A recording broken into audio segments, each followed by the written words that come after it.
नमस्कार प्यारे साथियों, स्वागत है आप सभी का हमारे यूट्यूब चैनल में।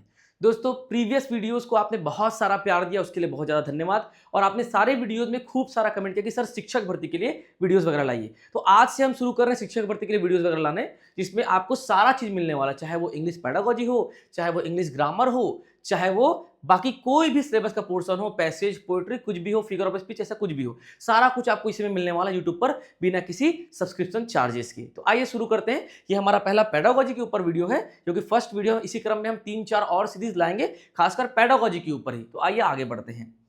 पहला क्वेश्चन देखते हैं। चूज द करेक्ट और most appropriate option for the following question. इनमें से आपको ज्यादा अप्रोप्रिएट, ज्यादा सही ऑप्शन चुनना है इस प्रश्न के लिए। विच of the following activity is promoting multilingualism. इनमें से कौन सी गतिविधि प्रमोट करती है, बढ़ावा देती है बहुभाषावाद को? किसको? बहुभाषावाद को ये बोला जा रहा है। इनमें से जो कौन सी गतिविधि जो बढ़ावा देती है बहुभाषावाद को? तो पहला देखिए, children interacting in their own language. बच्चे अपनी भाषा में बात करते हैं स्कूल में, वो बहुभाषावाद को बढ़ावा देता है। Children relating the story with their previous experience. बच्चे स्कूल में बताया गया कहानी को अपने पुराने अनुभवों से रिलेट करते हैं, वो बहुभाषावाद को बढ़ावा देता है। Children quickly learn things in their mother टंग। बच्चे अपनी भाषा में चीजों को जल्दी सीख जाते हैं, क्या वो बहुभाषावाद को बढ़ावा देता है।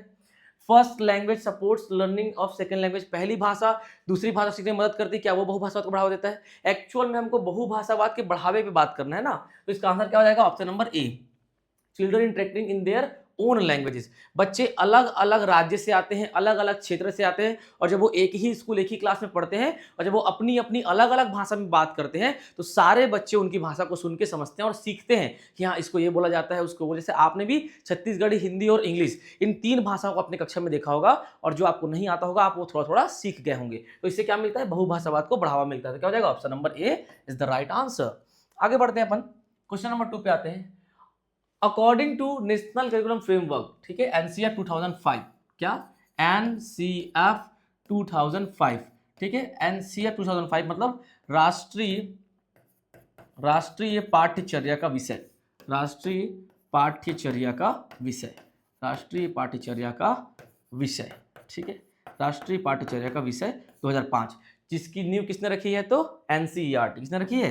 एनसीईआरटी ने इसकी नींव रखी। किसकी? तो एनसीईआरटी 2005 की। 2005 में कुछ नियम कानून बनाए किसने? एनसीईआरटी ने, कि बच्चों को स्कूल में कैसे पढ़ाना है, क्या सिखाना है, कैसे उनका भविष्य आगे बढ़ाना है। तो उसी के बारे में ये, विच ऑफ द फॉलोइंग इज और आर। इनमें से कौन सा ऑब्जेक्टिव, जो उद्देश्य है, इनमें से कौन सा ऑब्जेक्टिव, मतलब क्या हुआ? उद्देश्य ऑफ लैंग्वेज टीचिंग, ठीक है, इनमें से कौन सा भाषा को पढ़ाने और सिखाने के उद्देश्य है, ऐसा बोला जा रहा है। किसके अनुसार? एनसीईआरटी 2005 के अनुसार।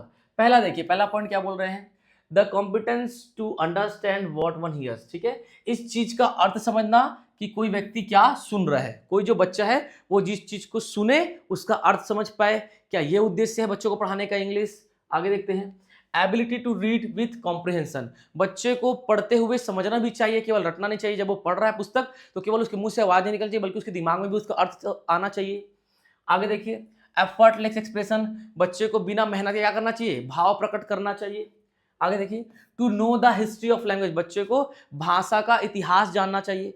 तो एनसीएफ है, उसने भाषा के बारे में क्या कहा? उसने कहा कि बच्चे को आप भाषा ऐसे पढ़ाइए कि बच्चा जब किसी को बोलते हुए सुने तो वो सुन के समझ पाए, जब वो खुद कुछ लिखा हुआ पढ़े तो वो उसको पढ़ पाए, मतलब पढ़ के समझ पाए, और बच्चा जब कोई बात कहे तो बिना किसी मेहनत के इंग्लिश में अपनी बात को सामने वालों को एक्सप्रेस कर पाए। ये किसने कहा? एनसीएफ ने कहा। एनसीएफ ने कभी भी कहीं पर भी भाषा के इतिहास को जानने के बारे में बात नहीं कही है। तो क्या हो जाएगा आपका? 1, 2 और 3, ये तीनों ही उद्देश्य हैं किसके? भाषा को पढ़ाने के, एनसीएफ के द्वारा। बच्चों को ऐसे पढ़ाना है कि वो भाषा को जब सुने तो समझ पाए, जब पढ़े तब समझ पाए, और बिना किसी मेहनत के फटाक से बोल पाए, ज्यादा उसको सोचना ना पड़े। किसने कहा? एनसीएफ ने। तो 1, 2 एंड 3 किसमें है? देखिए 1, 2 एंड 3, तो ये हो जाएगा आपका ऑप्शन नंबर सी। 1, 2 एंड 3 ये 3 क्या है? ऑब्जेक्टिव है, 3 उद्देश्य है एनसीएफ के द्वारा भाषा को पढ़ाने के लिए, जो एनसीएफ ने कहा है। आगे बढ़ते हैं अपन। Top down model includes. Top down model क्या होता है? देखिए, टॉप मतलब क्या होता है? ऊपर, और डाउन मतलब क्या होता है? नीचे। टॉप डाउन मतलब जब आपके पास पहले से उस चीज के बारे में नॉलेज हो और आप उससे नीचे आ रहे हो, क्या होता है? आपका टॉप डाउन होता है। यहां पर देखिए क्या बोला जा रहा है? Top down model includes use of prior knowledge, making semantic and syntactic clues, moving the more specific information, all of the above. क्या बोला जा रहा है? कि यूज प्रायर नॉलेज, जो आपका टॉप डाउन मेथड है, समझिएगा, जैसे कि आपको किसी बारे में पता है, आपको पता है कि कल मोहल्ले में क्या हुआ था, लड़ाई हुआ था। क्या हुआ था कल मोहल्ले में, लड़ाई हुआ था। और मैं आपको बता रहा हूं कि यार कल मोहल्ले में लड़ाई हुआ, ऐसा ऐसा हुआ, इसने उसने मारा। तो आप सारी चीज को सुन तो रहे हैं पर आप नजरअंदाज कर रहे हैं, ठीक है। लेकिन जब मैं बोलूं कि यार लड़ाई शुरू किसने किया, तो मोहन नाम के व्यक्ति ने किया, तब आपने क्या किया, उस पर फोकस किया। तो जो प्रायर नॉलेज है, जो प्रीवियस नॉलेज आपका आपके पास, वो आप यूज कर रहे हैं उस चीज को समझने में, और आपने पूरी बात को नजरअंदाज कर दिया। बस आपने क्या किया, मेन पॉइंट सुन लिया जो आपको चाहिए था, कि झगड़ा किसने शुरू किया, तो मोहन ने शुरू किया। वैसा ही यहां पर देखिए, इसमें प्रीवियस नॉलेज का यूज होता है। हाँ भैया, प्रीवियस नॉलेज का यूज होता है। Making semantic and syntactic clues, यहां पर अर्थपूर्ण और वाक्य रचना वाले जो क्लूज है वो बनाए जाते हैं। हाँ बिल्कुल सही है। Moving the more specific information, यहां पर जो व्यक्ति है वो मूव करता है किस पे, ज्यादा निश्चित जानकारी। बताया ना मैंने, उसको सारी चीज के नॉलेज बारे में नॉलेज पहले से है कि लड़ाई हुआ है मोहल्ले में, पर वो मूव किस पे किया, ध्यान किस पर दिया, कि जब मैंने बताया कि मोहन ने ही झगड़ा शुरू किया था, वहां पे क्या किया, उसने मूव किया। तो यहां पर देखिए ये भी सही है, ये भी सही है, ये भी सही है। तो क्या हो जाएगा, ऑल ऑफ द अबव। क्या हो जाएगा आंसर आपका, ऑल ऑफ द अबव आपका आंसर हो जाएगा। समझे बात को, ये होता है क्या, top down method. Top down और बॉटम अप दो मेथड होते हैं, याद रखिएगा। LAC stands for language across curriculum. It means LAC होता है क्या, लैंग्वेज अक्रॉस करिकुलम, मतलब भाषा का करिकुलर टाइप से यूज करना, हर चीजों में प्रयोग करना, ये होता है। इसका अर्थ क्या है, क्या कहना चाह रहे हैं, LAC का तात्पर्य क्या होता है, यहाँ पे देखिए, use of language in a variety of meaningful context, भाषा को प्रयोग करना अलग अलग अर्थपूर्ण परिस्थितियों में। Use of language for communicative purpose only, भाषा को केवल क्या करना, बात करने के संचारी माध्यम में प्रयोग करना। याद रखिएगा, जब भी ओनली जैसा वर्ड आता है, नेवर ओनली या ऑब्स्टेकल, मतलब ये ओनली मतलब सिर्फ आए, नेवर मतलब कभी नहीं आए, ऑब्स्टेकल मतलब बाधा आए। पैडागोजी की बात कर रहा हूं मैं, जब सिर्फ, केवल, बाधा, कभी नहीं जैसे वर्ड्स आए, तो वो ऑप्शन तो कभी हो ही नहीं सकता। तो मैं बिना ही देखे इसको काट दे रहा हूं, ये तो आपका आंसर हो ही नहीं सकता, ध्यान रखिएगा, क्योंकि यहां पर क्या आया हुआ है, ओनली आया हुआ है। Paying more attention in second language, इसका प्रयोग होता है ताकि आप दूसरी भाषा में जोड़ डाल सके। Learning grammatical rules of second, दूसरी भाषा के व्याकरण नियम को समझना। अब यहां पर समझिएगा, लैंग्वेज अक्रॉस करिकुलम का तात्पर्य क्या है, कि आप अपनी भाषाई कौशल का प्रयोग, क्या बोला मैंने, आप अपनी भाषाई कौशल का प्रयोग अलग अलग भाषाओं में, अलग अलग गतिविधियों में कर सकते हैं। वो जरूरी नहीं है कि आप हिंदी या इंग्लिश में ही करें, आप इवन गणित, सामाजिक विज्ञान, विज्ञान, बायोलॉजी में भी अपनी भाषा के कौशल का प्रयोग कर सकते हैं। वही क्या है आपका लैंग्वेज अक्रॉस करिकुलम। वहां पर आप बोलना, सुनना, सीखना, समझना का प्रयोग कर सकते हैं। तो जब भाषा के बुनियादी कौशलों का प्रयोग जो आपके पास है, जब आप उसका प्रयोग अलग अलग क्या करें, करिकुलम में करें, तो वहां पर क्या होता है, LAC होता है। तो यहां पे क्या हो जाएगा, use of language in a variety of meaningful context, भाषा का प्रयोग, वैरायटी मतलब भिन्न भिन्न भिन्न अर्थपूर्ण कॉन्टेक्स्ट, संदर्भों में। हाँ तो यही तो बात है, LAC क्या है, कि भाषा का प्रयोग अलग अलग संदर्भों में हर जगह पे किया जा सकता है, LAC के द्वारा ये बताया गया है। आगे बढ़ते हैं। More specifically language endangerment is associated with, endangerment मतलब क्या होता है, लुप्त होना। क्या होता है, लुप्त होना। भाषा का लुप्त होना मुख्य रूप से किससे जुड़ा हुआ है, क्या कारण है कि भाषा लुप्त हो जाता है कोई सा भी, उसके पीछे कारण क्या है। ठीक है, माइनर लैंग्वेज, भाषा का छोटा होना, भाषा क्या होना, बहुत छोटा होना। ट्राइबल लैंग्वेज, भाषा क्या होना, आदिवासी भाषा होना। ठीक है, both A and B, none of these. याद रखिए, जब कोई भी भाषा बहुत छोटी होती है तो वो जल्दी लुप्त हो जाता है एक समुदाय के खत्म होने के बाद। ट्राइबल लैंग्वेज भी वैसा ही है, वो भी एक निश्चित समुदाय, एक निश्चित आदिवासी क्षेत्र में बोला जा रहा है, उसका भी विकास बड़े स्तर पर नहीं हुआ है, तो वो भी जल्दी लुप्त हो जाता है। तो भाषा का लुप्त क्या होता है, भाषा का लुप्त होने का कारण यही है, अगर भाषा बहुत छोटी तब लुप्त हो जाती है, और आदिवासी जो भाषा है वो लुप्त हो जाती है। मतलब बोथ ए एंड बी दोनों सही है, दोनों ही चीजें, दोनों ही भाषा क्या हो जाती है, जल्दी लुप्त हो जाती है। यही क्या है, कारण है भाषा के लुप्त होने का, या तो भाषा बहुत छोटा है, या तो भाषा किसी निश्चित आदिवासी क्षेत्र में बोले जाने वाला है, इसलिए उसका विकास नहीं हो पाता है, और वो उस समुदाय के द्वारा खत्म होने से वो भाषा खत्म हो जाती है, वो क्षेत्र में जो लोग रहते हैं उनके हट जाने से वो भाषा खत्म हो जाती है। तो यही क्या है, लुप्ति का कारण है। आगे बढ़ते हैं अपन। लैंग्वेज एक्विजिशन मीन्स, भाषा का अर्जन का क्या तात्पर्य है, भाषा के अर्जन का क्या तात्पर्य है। ठीक है, याद रखिएगा, भाषा के अर्जन के बारे में आपको एक बात बताता हूं। ठीक है, पहली बात तो आप भाषा के बारे में एक चीज समझिए, भाषा क्या होता है, लैंग्वेज। लैंग्वेज कुछ नहीं है, लैंग्वेज एक सिस्टम ऑफ सिस्टम्स है, ये तंत्रों का तंत्र है। क्या बोला मैंने, लैंग्वेज एक सिस्टम ऑफ सिस्टम्स है, तंत्रों का तंत्र है, और ये माध्यम है अपनी बात को सामने वाले तक पहुंचाने का। क्या करने का, अपनी बात को सामने वाले तक पहुंचाने का। अब बोला जा रहा है भाषा का अर्जन क्या है, अर्जन का तात्पर्य होता है बिना किसी मेहनत की चीजों को अर्जित कर लेना। क्या करना, अर्जित कर लेना। ठीक है, सीखना और अर्जित करना। देखिए पहले लर्निंग एंड एक्विजिशन, ठीक है, लर्निंग एंड एक्विजिशन, दोनों चीजों में बहुत ज्यादा फर्क है। लर्निंग का मतलब क्या होता है, तो सीखना। क्या होता है इसका मतलब, सीखना, सीखना होता है। और एक्विजिशन मतलब क्या होता है, अर्जन करना। क्या करना, अर्जन करना। अब एक चीज ध्यान रखिएगा, हम सीखते कैसे हैं, तो बहुत ज्यादा प्रैक्टिस कर करके। क्या करके, प्रैक्टिस कर करके अपन क्या करते हैं, सीखते हैं। एक्विजिशन, एक्वायर कब करते हैं हम चीजों को, जब हम ज्यादा प्रैक्टिस ना करें। जब एक छोटे बच्चे का जन्म होता है, आपने तो सुना होगा एक व्यक्ति का नाम, नॉम चॉम्स्की का नाम सुने ही होंगे, हाँ कि ना। तो नॉम चॉम्स्की का कहना यह है कि जब एक छोटे बच्चे का जन्म होता है तो 0 से 5 वर्ष तक उसका एक्विजिशन पीरियड होता है। मतलब वो भाषा को बिना किसी मेहनत के अर्जित कर लेता है। और कैसे कर पाता है, क्योंकि सारी मानवीय भाषाएं एक यूनिवर्सल ग्रामर रूल पर आधारित है, मतलब एक सार्वभौमिक व्याकरण नियम पर आधारित है, जिससे बच्चा क्या करता है, उस नियम को समझता है। बचपन से ही उसके दिमाग में क्या होता है, एक डिवाइस फिट होता है, LAD, लैंग्वेज एक्विजिशन डिवाइस, जो पहले से ही, जन्म से ही उस मानवीय जो सूत्र है ना जिसपे सारे लैंग्वेज बने हैं, उसको वो समझता है, यूनिवर्सल ग्रामर रूल को समझता है, जिसकी वजह से मानव का बच्चा दुनिया की सारी मानवीय भाषाओं को समझ सकता है बिना किसी मेहनत के। तो याद रखना, उसे क्या बोलते हैं अपन, अर्जन बोलते हैं। जब एक छोटा बच्चा बिना किसी मेहनत के भाषा को क्या कर ले, अर्जित कर ले, सीख ले, वो क्या कहलाता है आपका, एक्विजिशन। ये कुछ नहीं, ये एक नेचुरल प्रोसेस है। क्या है, ये एक नेचुरल ऑर्डर में सीखने की प्रक्रिया, ये एक प्राकृतिक क्रम में क्या है, सीखने की प्रक्रिया। यहाँ पे कोई अभ्यास या कोई कृत्रिम क्रम नहीं लगता है, ध्यान रखिएगा। तो यहाँ पे क्या हुआ, बोला गया एक्विजिशन क्या है, एक्विजिशन का मतलब क्या है, learning a language naturally without much practice, भाषा को सीखना किसी नेचुरल मतलब प्राकृतिक तौर पे बिना किसी अभ्यास के, बिना किसी अभ्यास के।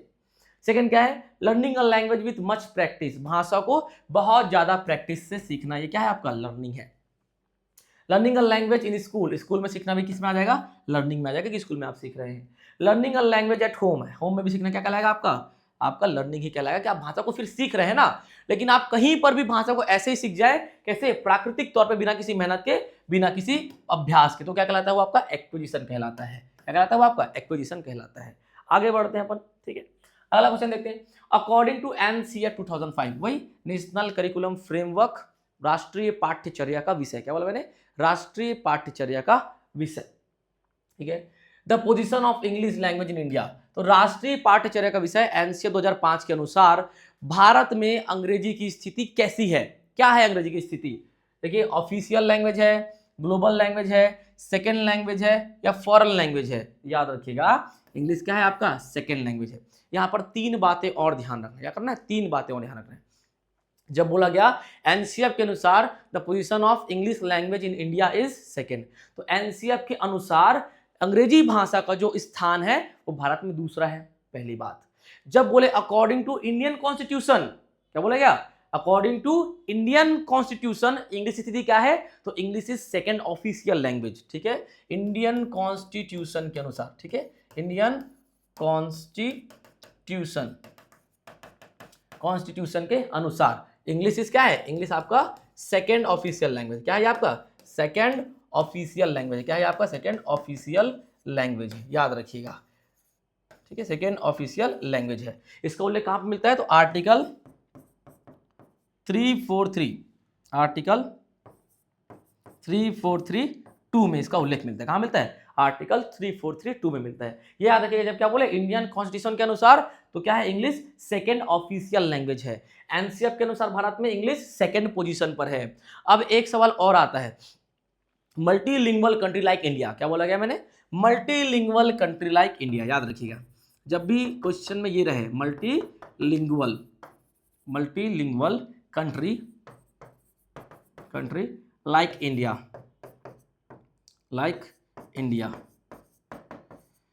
English is multilingual country like India, English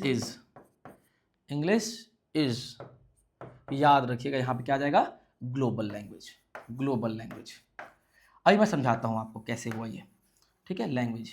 अब यहां पे समझिए पहला क्वेश्चन, NCERT 2005 राष्ट्रीय पाठ्यचर्या का विषय 2005 के अनुसार भारत में अंग्रेजी का स्थान दूसरा, पहला हिंदी का स्थान। यहां पर देखिए, इंडियन कॉन्स्टिट्यूशन के अनुसार अंग्रेजी का स्थान सेकेंड ऑफिशियल लैंग्वेज, ठीक है, दूसरी कार्यालयीन भाषा, क्या है वो, दूसरी कार्यालयीन भाषा। कहां उल्लेख मिलता है, आर्टिकल 3432 में मिलता है। 3431 में इंग्लिश, हिंदी का उल्लेख मिलता है, 3432 में अंग्रेजी का। यहां पे आते हैं अपन, मल्टीलिंगुअल कंट्री लाइक इंडिया, बहुभाषिकता वाले देश, बहुभाषी देश जैसे कि भारत। भारत जैसे जितने भी बहुभाषी देश है वहां पे अंग्रेजी क्या कहलाएगा, वहां पे कहलाएगा ग्लोबल लैंग्वेज। कई बार आए हुए ये तीनों प्रश्न और तीनों में बच्चे बहुत ज्यादा कंफ्यूज होते हैं, याद रखिएगा। जब एनसीएफ के अनुसार पूछे तो सेकंड लैंग्वेज, जब इंडियन कॉन्स्टिट्यूशन के अनुसार पूछे तो सेकंड ऑफिशियल लैंग्वेज, और जब मल्टीलिंगुअल कंट्री लाइक इंडिया, बहुभाषी बहुत बहुभाषा वाले देश जैसे कि भारत, वहां पे अंग्रेजी क्या है, तो ग्लोबल लैंग्वेज। क्लियर है बात। ग्लोबल तात्पर्य यह है कि जहां पे सारे लोग उस अंग्रेजी को समझ रहे होते हैं, जैसे कि हमारे यहाँ पे तमिलनाडु है, हमारे यहाँ पे कर्नाटक है, हमारे यहाँ पे क्या है, तेलंगाना है, आंध्र प्रदेश है, छत्तीसगढ़ है, कश्मीर है, राजस्थान है, उड़ीसा है, इन सब की क्या है क्षेत्रीय भाषा, छत्तीसगढ़ है, इन सब की क्या है क्षेत्रीय भाषा अलग अलग है। और यहाँ हर जगह पे अपन इंग्लिश में बात करें तो वो चल जाता है, लोग समझते हैं उस चीज को, ऐसा बोला जा रहा है। तो multilingual country like India, English is a global language. उम्मीद है ये तीनों आपको क्वेश्चन समझ में आए होंगे। आगे बढ़ते हैं अपन, आगे बढ़ते हैं। A teacher of non mother tongue language often faces the problem of, एक शिक्षक जो कि मातृभाषा नहीं है जिसकी, वहां के समझिएगा, अगर छत्तीसगढ़ में शिक्षक पढ़ा रहा है तो शिक्षक कहाँ का है, राजस्थान का। कहाँ का है, राजस्थान का है। तो एक नॉन मदर टंग लैंग्वेज वाला शिक्षक, मतलब बिना मातृभाषा वाला जो शिक्षक है उसको क्या परेशानी फेस करने को मिलता है अपने क्लास में, ये बोला जा रहा है। रिलक्टेंट एंड अनमोटिवेटेड लर्नर्स, ठीक है, रुचिहीन, क्या बोलेंगे इसमें, रुचिहीन, क्या बोलेंगे इसको अपन, रुचिहीन, रिलक्टेंट एंड अनमोटिवेटेड लर्नर्स मतलब अप्रेरित विद्यार्थी, अप्रेरित विद्यार्थी। यहां पर देखिए रिलक्टेंट एंड मोटिवेटेड, ठीक है, अरुचि, ठीक है, मतलब रुचिहीन और बहुत ज्यादा प्रेरित विद्यार्थी देखने को मिलेंगे उसको। स्टूडियस, स्टूडियस मतलब क्या होता है, स्टूडियस मतलब होता है एक प्रकार से थका हुआ, थकान पूर्वक ऐसा, ठीक है। स्टूडियस मतलब बदमाश इस टाइप का, थोड़ा सा अजीब सा, जो कि व्यवहार अच्छा ना करे क्लास में वैसे। और अनमोटिवेटेड विद्यार्थी, ठीक है, यहाँ पे देखिए स्टूडियस एंड मोटिवेटेड विद्यार्थी। तो याद रखिएगा ऐसा व्यक्ति जो कि नॉन मदर टंग है, जिसको वहाँ की क्षेत्रीय बोली नहीं आती है, और जब वो वहाँ के स्कूल में पढ़ाता है तो उसको क्या देखने को मिलता है, तो रुचिहीन विद्यार्थी देखने को मिलते हैं और अप्रेरित विद्यार्थी देखने को मिलते हैं, क्योंकि आप उनको प्रेरणा दे ही नहीं पा रहे हो कि आपको ये भाषा क्यों पढ़ना है। तो याद रखिएगा इस चीज को हमेशा अपने को सुधारना है। कहीं भी आप जाइए, किसी भी राज्य में यदि आपकी पोस्टिंग होती है, हालांकि सीजी का अगर एग्जाम दिलाते हैं छत्तीसगढ़ शिक्षक का तो वहां पर तो नहीं होगा, लेकिन याद रखिएगा आप केंद्र का दिलाते हैं पीजीटी वगैरह, ठीक है, तो वहां पर क्या होगा, आपको दूसरे राज्य में भेजा जाएगा, तो आपको सबसे पहले क्या करना है, वहां की मातृभाषा को थोड़ा सीख लेना, उसके बाद आपको जाना है, ठीक है। तो क्या हो जाएगा, option number A is the right answer. आगे बढ़ते हैं, नौवां क्वेश्चन देखते हैं। The purpose of illustration in the text book at primary level is to, ठीक है, प्राथमिक स्तर के जो स्कूल होते हैं, प्राथमिक स्तर के जो स्कूल होते हैं, उन बच्चों के पुस्तकों में जो चित्रण दिया जाता है, इलस्ट्रेशन मतलब जो चित्रकला बनाई जाती है, उसका मेन लेवल, ठीक है, उसका मेन क्या होता है, उसका पर्पस क्या है, उद्देश्य क्या है, क्या पूछा रहा है, उसका मेन उद्देश्य क्या है। प्राथमिक स्तर के बच्चों के बुक में जो बहुत सारे जो चित्रण होते हैं उनका मेन उद्देश्य क्या है, ये पूछा जा रहा है। Make the text book attractive, text book को अट्रैक्टिव बनाने के लिए, आकर्षक बनाने के लिए, टेक्स्ट बुक को क्या करने के लिए, ठीक है, आकर्षक, आकर्षक बनाने के लिए इसका प्रयोग होता है। दूसरा, make the text book colourful, text book को रंगीला बनाने के लिए प्रयोग होता है, रंगीन बनाने के लिए प्रयोग होता है, ठीक है। अंडरस्टैंड आइडियाज एंड कॉन्सेप्ट्स, बच्चे क्या करें, विचार और कॉन्सेप्ट्स को समझ पाए, ठीक है, क्या कर पाए, विचार और कॉन्सेप्ट को समझ पाए। अंडरस्टैंड द स्टोरी, बच्चे क्या कर पाए, कहानी को समझ पाए। तो याद रखिएगा चित्रण इसलिए किया जाता है कि बच्चा शब्दों के साथ साथ चित्रों को देख करके उसके विचार और उस कॉन्सेप्ट को समझ पाए कि क्या बोला जा रहा है, अवधारणा को समझ पाए। तो यहाँ पे क्या हो जाएगा आपका ऑप्शन नंबर सी। इसलिए प्राइमरी लेवल के बच्चों के पुस्तक में बहुत सारे रंगीन चित्रण होते हैं, जैसे आपके में भी थे, याद रखिएगा। कौन सा option, option number C is the right answer. 10th देखिए, in teaching of a language the text book is, भाषा पढ़ाने में टेक्स्ट बुक क्या भूमिका निभाता है, ये बोला जा रहा है कि टेक्स्ट बुक का क्या रोल है। द ओनली मीन्स, केवल माध्यम, याद रखिएगा ओनली नहीं आएगा, कभी भी नहीं आएगा, ठीक है। द ओनली मीन्स केवल माध्यम है, नहीं। एन इंपॉर्टेंट रिसोर्स, ठीक है, एक महत्वपूर्ण क्या है, स्रोत है, एक महत्वपूर्ण, महत्वपूर्ण क्या है, स्रोत है, क्या है, स्रोत है बोल सकते हैं, रिसोर्स स्रोत है बोल सकते हैं, ठीक है। यहाँ पे देखिए नॉट इंपॉर्टेंट, नॉट आ गया, ये भी नहीं हो सकता है। The end of resource, the end of बोला ना, अंतिम, अंतिम रिसोर्स है, अंतिम साधन, ऐसा भी नहीं होता है। सारे नकारात्मक वर्ड पेडागोजी में नहीं ले जाते, तो साफ साफ देखो तीनों ऑप्शन तो मैं ऐसे ही काट दिया, तो क्या हो जाएगा, इंपॉर्टेंट रिसोर्स, क्या है ये, एक इंपॉर्टेंट रिसोर्स है, महत्वपूर्ण स्रोत है, याद रखिएगा। आगे बढ़ते हैं अपन 11 क्वेश्चन देखते हैं। अ language teacher gives a task of group story writing, एक जो भाषा के शिक्षक है उसने क्या किया है, उसने एक टास्क दिया है एक ग्रुप स्टोरी राइटिंग का, कि भैया मिलकर क्या करना है, आपको स्टोरी राइटिंग करना है। और जो क्लास टीचर है शी, कोई महिला है, she started the story with once upon a time, और उसने स्टोरी शुरू किया किससे? Once upon a time there was a little girl, एक समय की बात है वहां पर एक छोटी लड़की थी। क्या बोला? Once upon a time there was a little girl, एक समय की बात है एक छोटी लड़की थी। ऐसे करके उसने क्या किया? पोयम जो है, जो कहानी है, उसने क्या किया? स्टार्ट किया। किसने? टीचर ने। देन सी, उसके बाद उसने क्या किया? Then she asked the groups to add a sentence to the story, और उसने सारे समूहों से कहा कि ठीक है भैया, अब आप इस स्टोरी को आगे बढ़ाओ, वाक्यों को ऐड करते जाओ इसमें, ठीक है। And one student will record the responses in a group, और हर ग्रुप में क्या करेंगे? ग्रुप में हर एक ग्रुप में एक व्यक्ति, क्या बोला? ग्रुप में एक व्यक्ति सारे सेंटेंसेस को रिकॉर्ड करेगा, मतलब वो लिखता जाएगा कि सामने वाले ने क्या क्या क्या क्या सेंटेंस बनाया, ऐसा बोला गया, ठीक है।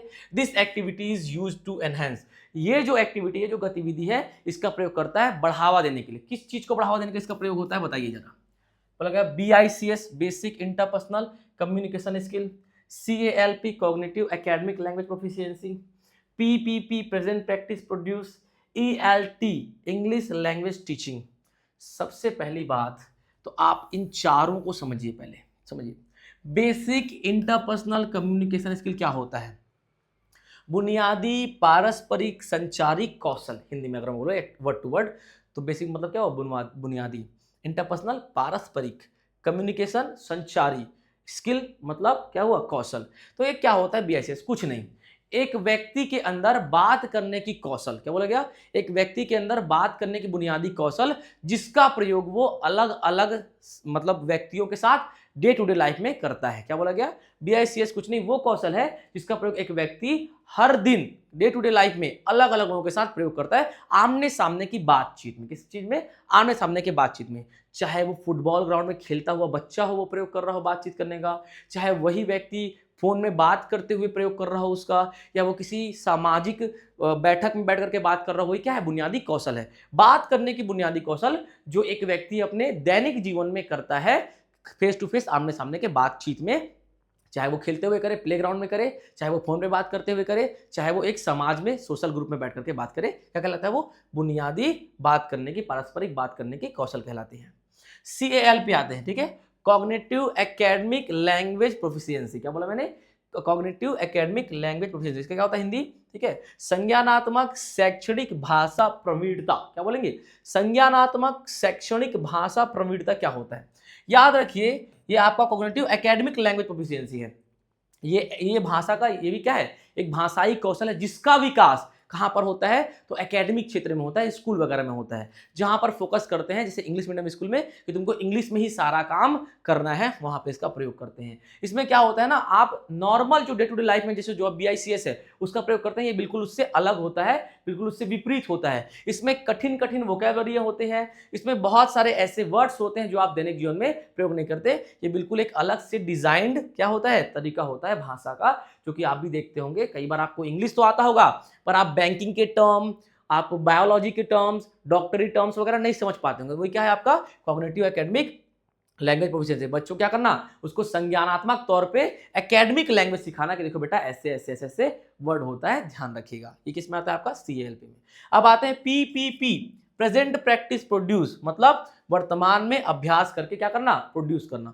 PPP का मतलब ये होता है कि जब बच्चों को क्लास में, इसका प्रयोग कब होता है? क्लास में होता है, जब बच्चों को जो चीज सिखाई जानी है, कोई आइडिया या कोई भाषा, उसको पहले बच्चों के सामने रखो। देखो बेटा, हम क्या पढ़ने वाले हैं? इंग्लिश पढ़ने वाले हैं। आपने रख दिया, उसके बाद क्या कीजिए? आप उसको अपने देख रेख में प्रैक्टिस करवाइए। बोलो, I am going to Raipur, मैं रायपुर जा रहा हूं।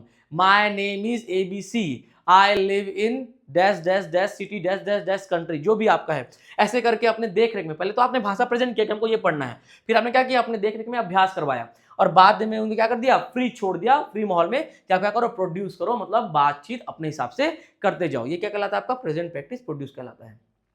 ELT में आते हैं। क्या ELT? English language teaching.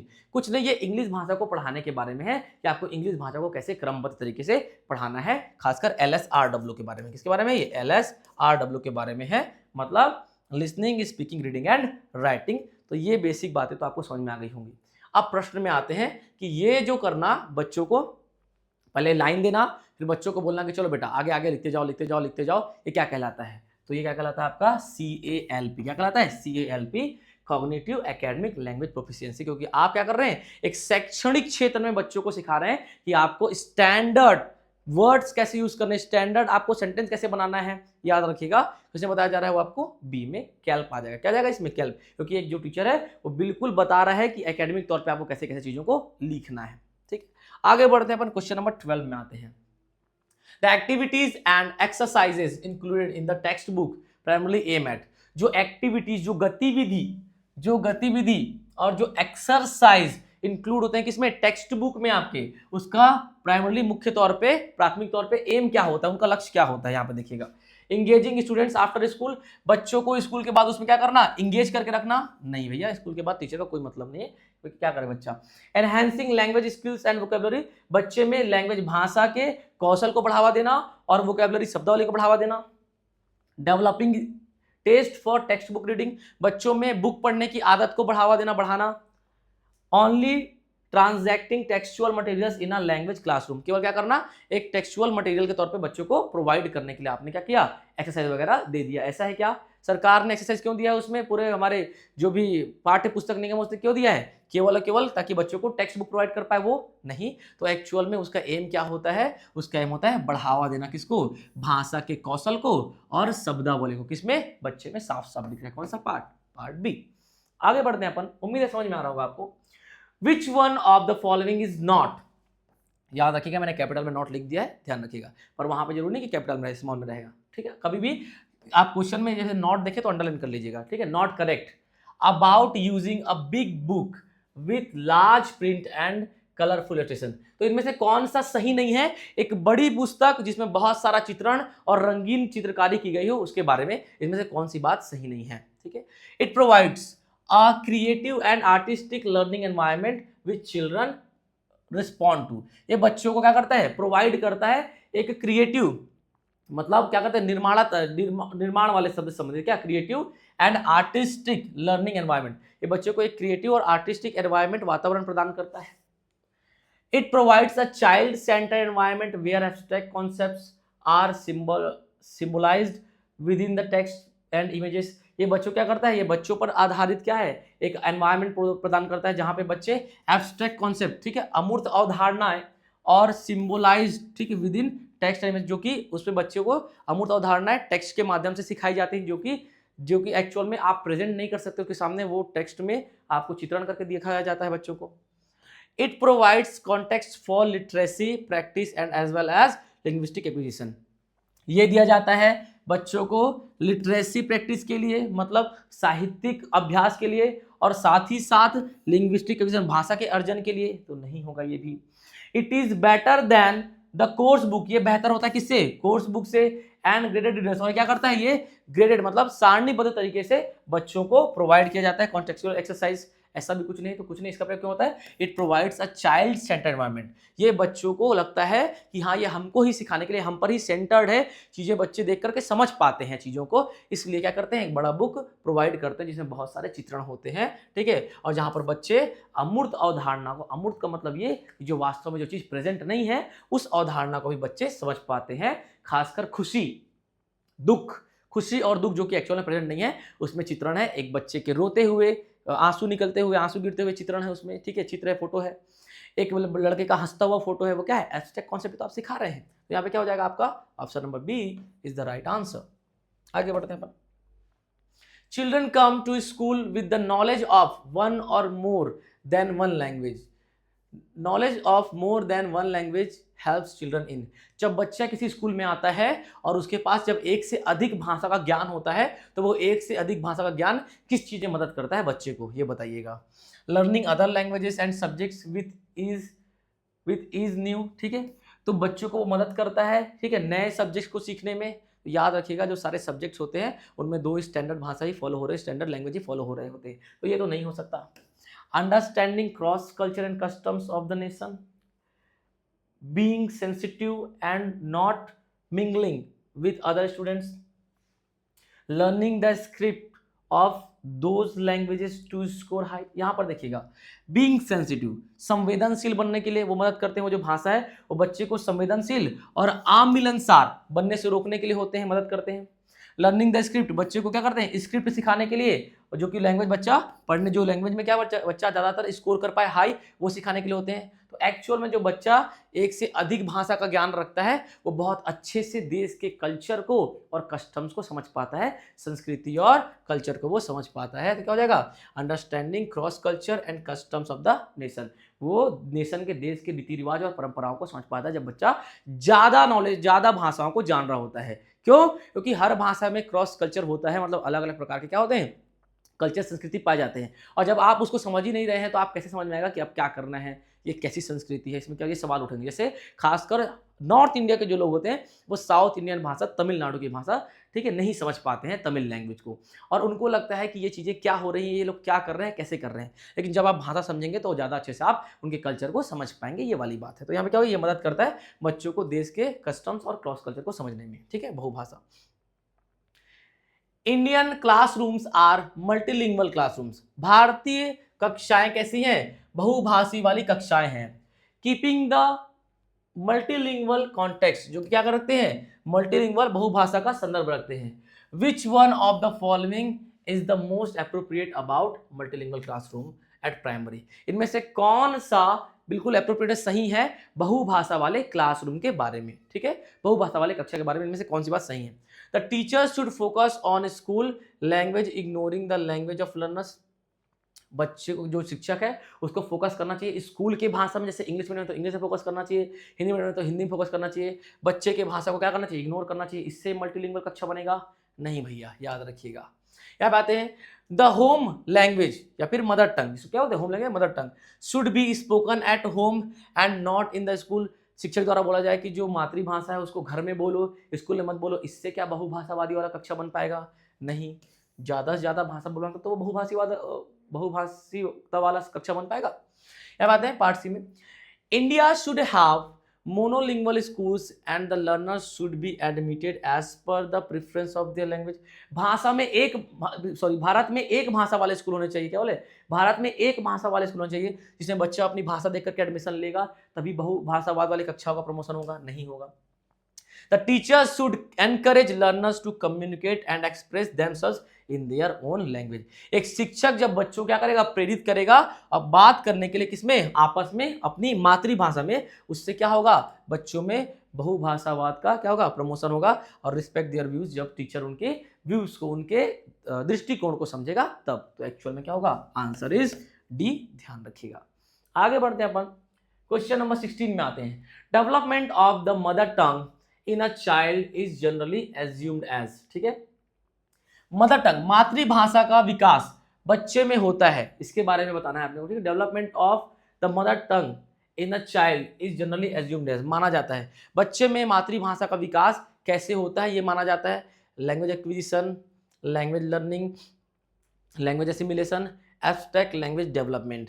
अब बताइए बच्चे में, छोटे बच्चे में मातृभाषा का विकास क्या कहलाता है, कहलाता है वो लैंग्वेज एक्विजिशन, भाषा का अर्जन, ठीक है। बच्चा क्या करता है, भाषा का अर्जन करता है, अर्जित करता है।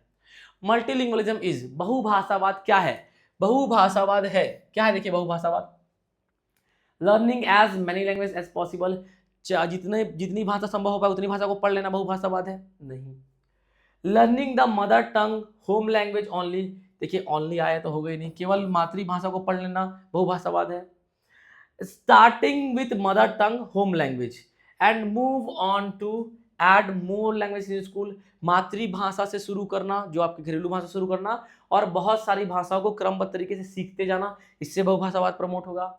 आगे देखिए, स्टार्टिंग विथ मदर टंग, मातृभाषा शुरू करना, moving to English, English medium में जाना, इंग्लिश माध्यम में जाना, and adding another language in high school, और हाई स्कूल में, उच्च स्तर में, ठीक है, हाई स्कूल में क्या करना, भाषाओं को सीखना, मल्टीलिंगुअल को प्रमोट करता है, नहीं भैया, मातृभाषा से शुरू करना और धीरे धीरे सारी भाषाओं को सीखते जाना, अगली अगली भाषाओं में मूव करते जाना, ये क्या कहलाता है आपका, मल्टीलिंगुअलिज्म कहलाता है। याद रखिएगा, इंग्लिश मीडियम, इंग्लिश की बात अभी हो ही नहीं रही है, याद रखिएगा, बहुभाषावाद की बात हो रही है, उसमें इंग्लिश आए कि ना आए फर्क नहीं पड़ता है। बहुभाषा मतलब ज्यादा से ज्यादा भाषा आपको सीखना है, तो क्या होगा कि आप मातृभाषा शुरू कीजिए और move on to add more language, और आगे बहुत सारी भाषाओं को सीखने पे आगे बढ़िए। तो क्या हो जाएगा आपका ऑप्शन नंबर सी।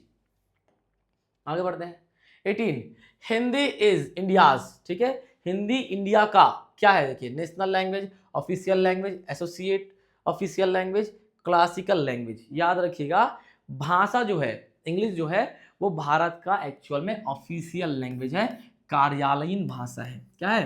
कार्यालयीन भाषा है। एक चीज आप ध्यान रखिएगा, हिंदी को कहीं भी भारत की मातृभाषा नहीं बताया गया है। याद रखिएगा, हिंदी को कहीं भी भारत की मातृभाषा घोषित नहीं किया गया है। कार्यालयीन भाषा है कौन? आपका हिंदी, किसे? भारत की। याद रखिएगा।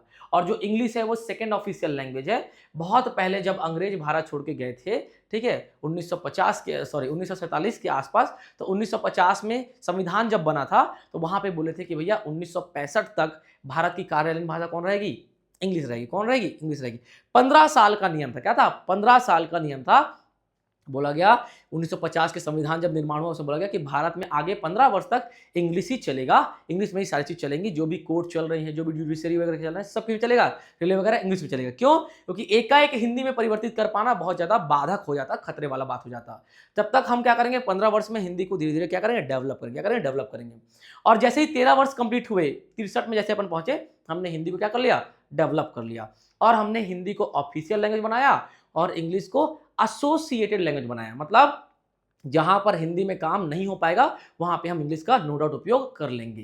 लेकिन आज के टाइम पे उसके बाद हमने क्या कर दिया? इंग्लिश को एसोसिएट नहीं, सहायक लैंग्वेज ना बना के इंग्लिश को हमने सेकेंड ऑफिशियल लैंग्वेज बनाया, मतलब द्वितीय कार्यालयीन भाषा बनाया। याद रखिएगा। तो पहली कार्यालयीन भाषा आपका हिंदी, द्वितीय इंग्लिश। तभी तो आप देख पे आजकल बैंक, जुडिशियरी, कोर्ट वगैरह की भाषा क्या है? इंग्लिश है, क्योंकि इंग्लिश भी हमारी कार्यालयीन भाषा है। ध्यान रखिएगा। तो क्या हो जाएगा? ये आपका ऑफिशियल लैंग्वेज। आगे बढ़ते हैं। लर्निंग आउटकम्स आर, सीखने के जो आउटकम्स है, जो परिणाम है वो क्या है? लर्निंग, सीखने के जो परिणाम है वो क्या है? कंपिटेंसीज टू बी अचीव्ड और performed by learners at the end of a course. ठीक है, बच्चे में क्या होना चाहिए? अर्थपूर्ण अचीव हो जाना चाहिए, मतलब अर्थों को बच्चे में वो समझ में आना चाहिए कि वो क्लास के पाठ्यक्रम के बाद उस चीज को वो दिखा सके। ठीक है, यहाँ पर देखिए, objective of language teaching as delineated in language curriculum and syllabus. अब बच्चे को क्या करना चाहिए? सिलेबस जो बच्चा का जो कंप्लीट हो, बच्चा उस चीज के उद्देश्य को समझ पाए कि उसको सिलेबस क्यों पढ़ाया गया। आगे बढ़ते हैं। Based on the communicative skills of learners during a course of study. तो बच्चों में क्या करना चाहिए? संचारी कौशल को क्या करना चाहिए? विकसित करना है। किसके द्वारा? कोर्स में जब चल रहा है वो। आगे के the process through which learners are expected to perform.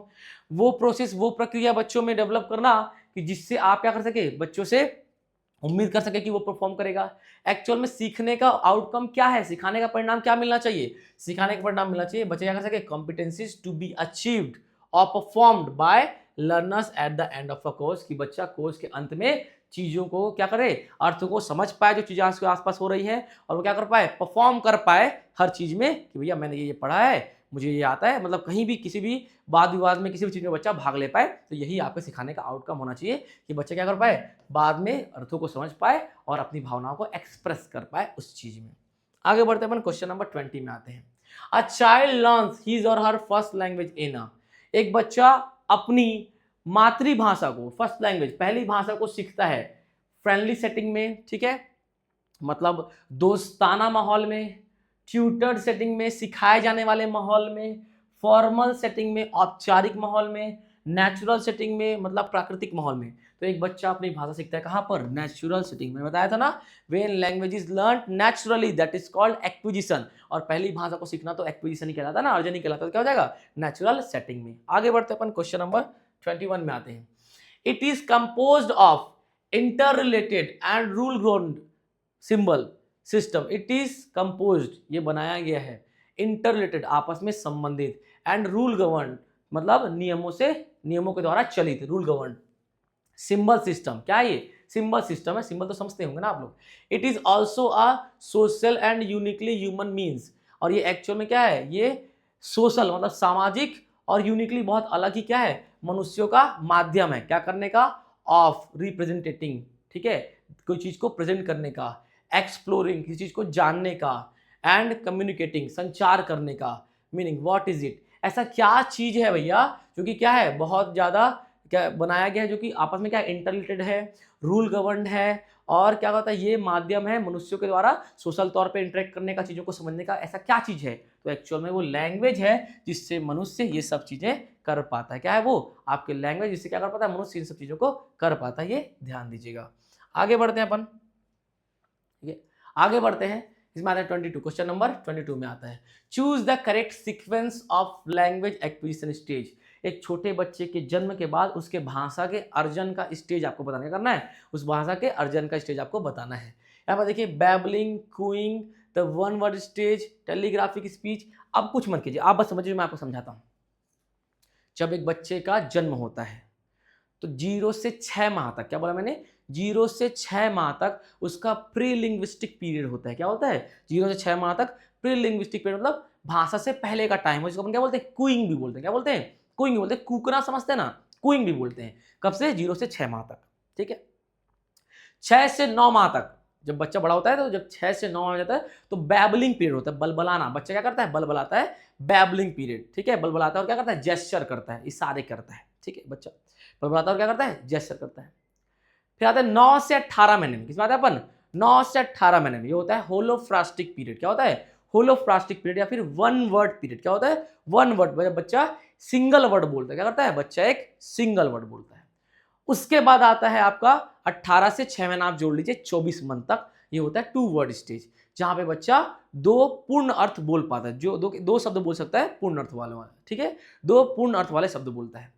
फिर आता है टेलीग्राफिक स्टेज। क्या आता है, टेलीग्राफिक स्टेज, जो 24 से 30 मंथ का होता है। क्या होता है, 24 से 30 मंथ का होता है, जहां पे बच्चा क्या करता है, 2 शब्दों को बोल लेता है, सॉरी टेलीग्राफ, हाँ, जहां पे बच्चा 2 से अधिक शब्दों को बोलता है और बेसिक इंस्ट्रक्शन, सामान्य निर्देशों को समझता है।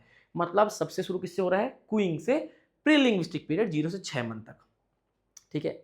जहां बच्चा क्या करता है, केवल बस प्रतिक्रियाएं ही देता है, मतलब एक्सप्रेशन ही दिखाता है। दूसरा क्या है आपका, 6 से 9 महीने तक बैबलिंग पीरियड, मतलब क्या करता है, बच्चा बलबलाता है, मतलब जेस्चर करता है, इशारे वगैरह करता है। तीसरा क्या है आपका, 9 से 9 दूनी 18 महीना, 18 महीने तक, वो क्या है आपका, वन वर्ड स्टेज, बच्चा केवल एक सिंगल शब्द बोलता है, ठीक है। आगे बढ़ते हैं, 18 से 24 महीना, बच्चा क्या होता है, टू वर्ड स्टेज, बच्चा कंप्लीट 2 शब्द बोलता है, ठीक है, जैसे कि मम्मा पापा, ठीक है, पानी मम खाना, ऐसा, ठीक है, पानी को मम, खाना ऐसे बोलता है। फिर आता है क्या आपका, फिर आता है आपका टेलीग्राफिक स्टेज, जो कि क्या होता है, बच्चा यहाँ पे अर्थपूर्ण 2 शब्द बोलता है। क्या करता है, बच्चा अर्थपूर्ण 2 शब्दों को बोलता है और उससे अधिक शब्द भी बोलने का प्रयास करता है और सामान्य निर्देशों को समझता है। बेटा वो रिमोट है रखा है, उसको लेकर के आओ, तो बच्चा क्या करता है, जाता है, उस रिमोट को लेकर के आता है। समझे बात को, तो ये होता है, ये ध्यान रखिए, ठीक है। तो यहाँ पे क्या हो जाएगा, सबसे पहले क्यूइंग आएगा। क्या आएगा सबसे पहले, क्यूइंग, यहाँ पर है, यहाँ पर है, यहाँ पर है, ठीक। फिर आया क्या, बैबलिंग, ये आया बैबलिंग। फिर क्या आएगा आपका, होलोफ्रास्टिक, क्या आएगा, होलोफ्रास्टिक स्टेज। क्या आएगा, होलोफ्रास्टिक स्टेज, क्या आएगा, होलोफ्रास्टिक स्टेज। तो अपन क्या बोलते हैं, वन वर्ड स्टेज। क्या बोलते हैं इसको, वन वर्ड स्टेज बोलते हैं। क्या बोलते हैं इसको, वन वर्ड स्टेज बोलते हैं, ध्यान रखिएगा, ठीक है। तो यहाँ पर देखिए वन वर्ड स्टेज किसमें आ रहा है, देखिए यहाँ भी आ रहा है वन वर्ड स्टेज, यहाँ भी आ रहा है, मतलब ये वाला कट गया और ये वाला कट गया। फिर किसमें आता है, होलोफ्रास्टिक में। फिर आता है आगे टू वर्ड स्टेज में, किसमें आता है, टू वर्ड, जब बच्चा 2 शब्दों को बोलता है। वन वर्ड के बाद क्या आता है, टू वर्ड। यहाँ पर देखिए टेलीग्राफिक आया है, ये भी कट जाएगा। यहाँ पे क्या आया, टू वर्ड स्टेज, क्या आया, टू वर्ड। फिर बाद में क्या आएगा आपका, तो टेलीग्राफिक स्टेज आएगा। क्या आएगा, टेलीग्राफिक स्टेज आएगा, ध्यान रखिए। क्या आएगा बाद में, तो आपका टेलीग्राफिक स्टेज आएगा, इस चीज को आप ध्यान रखिएगा।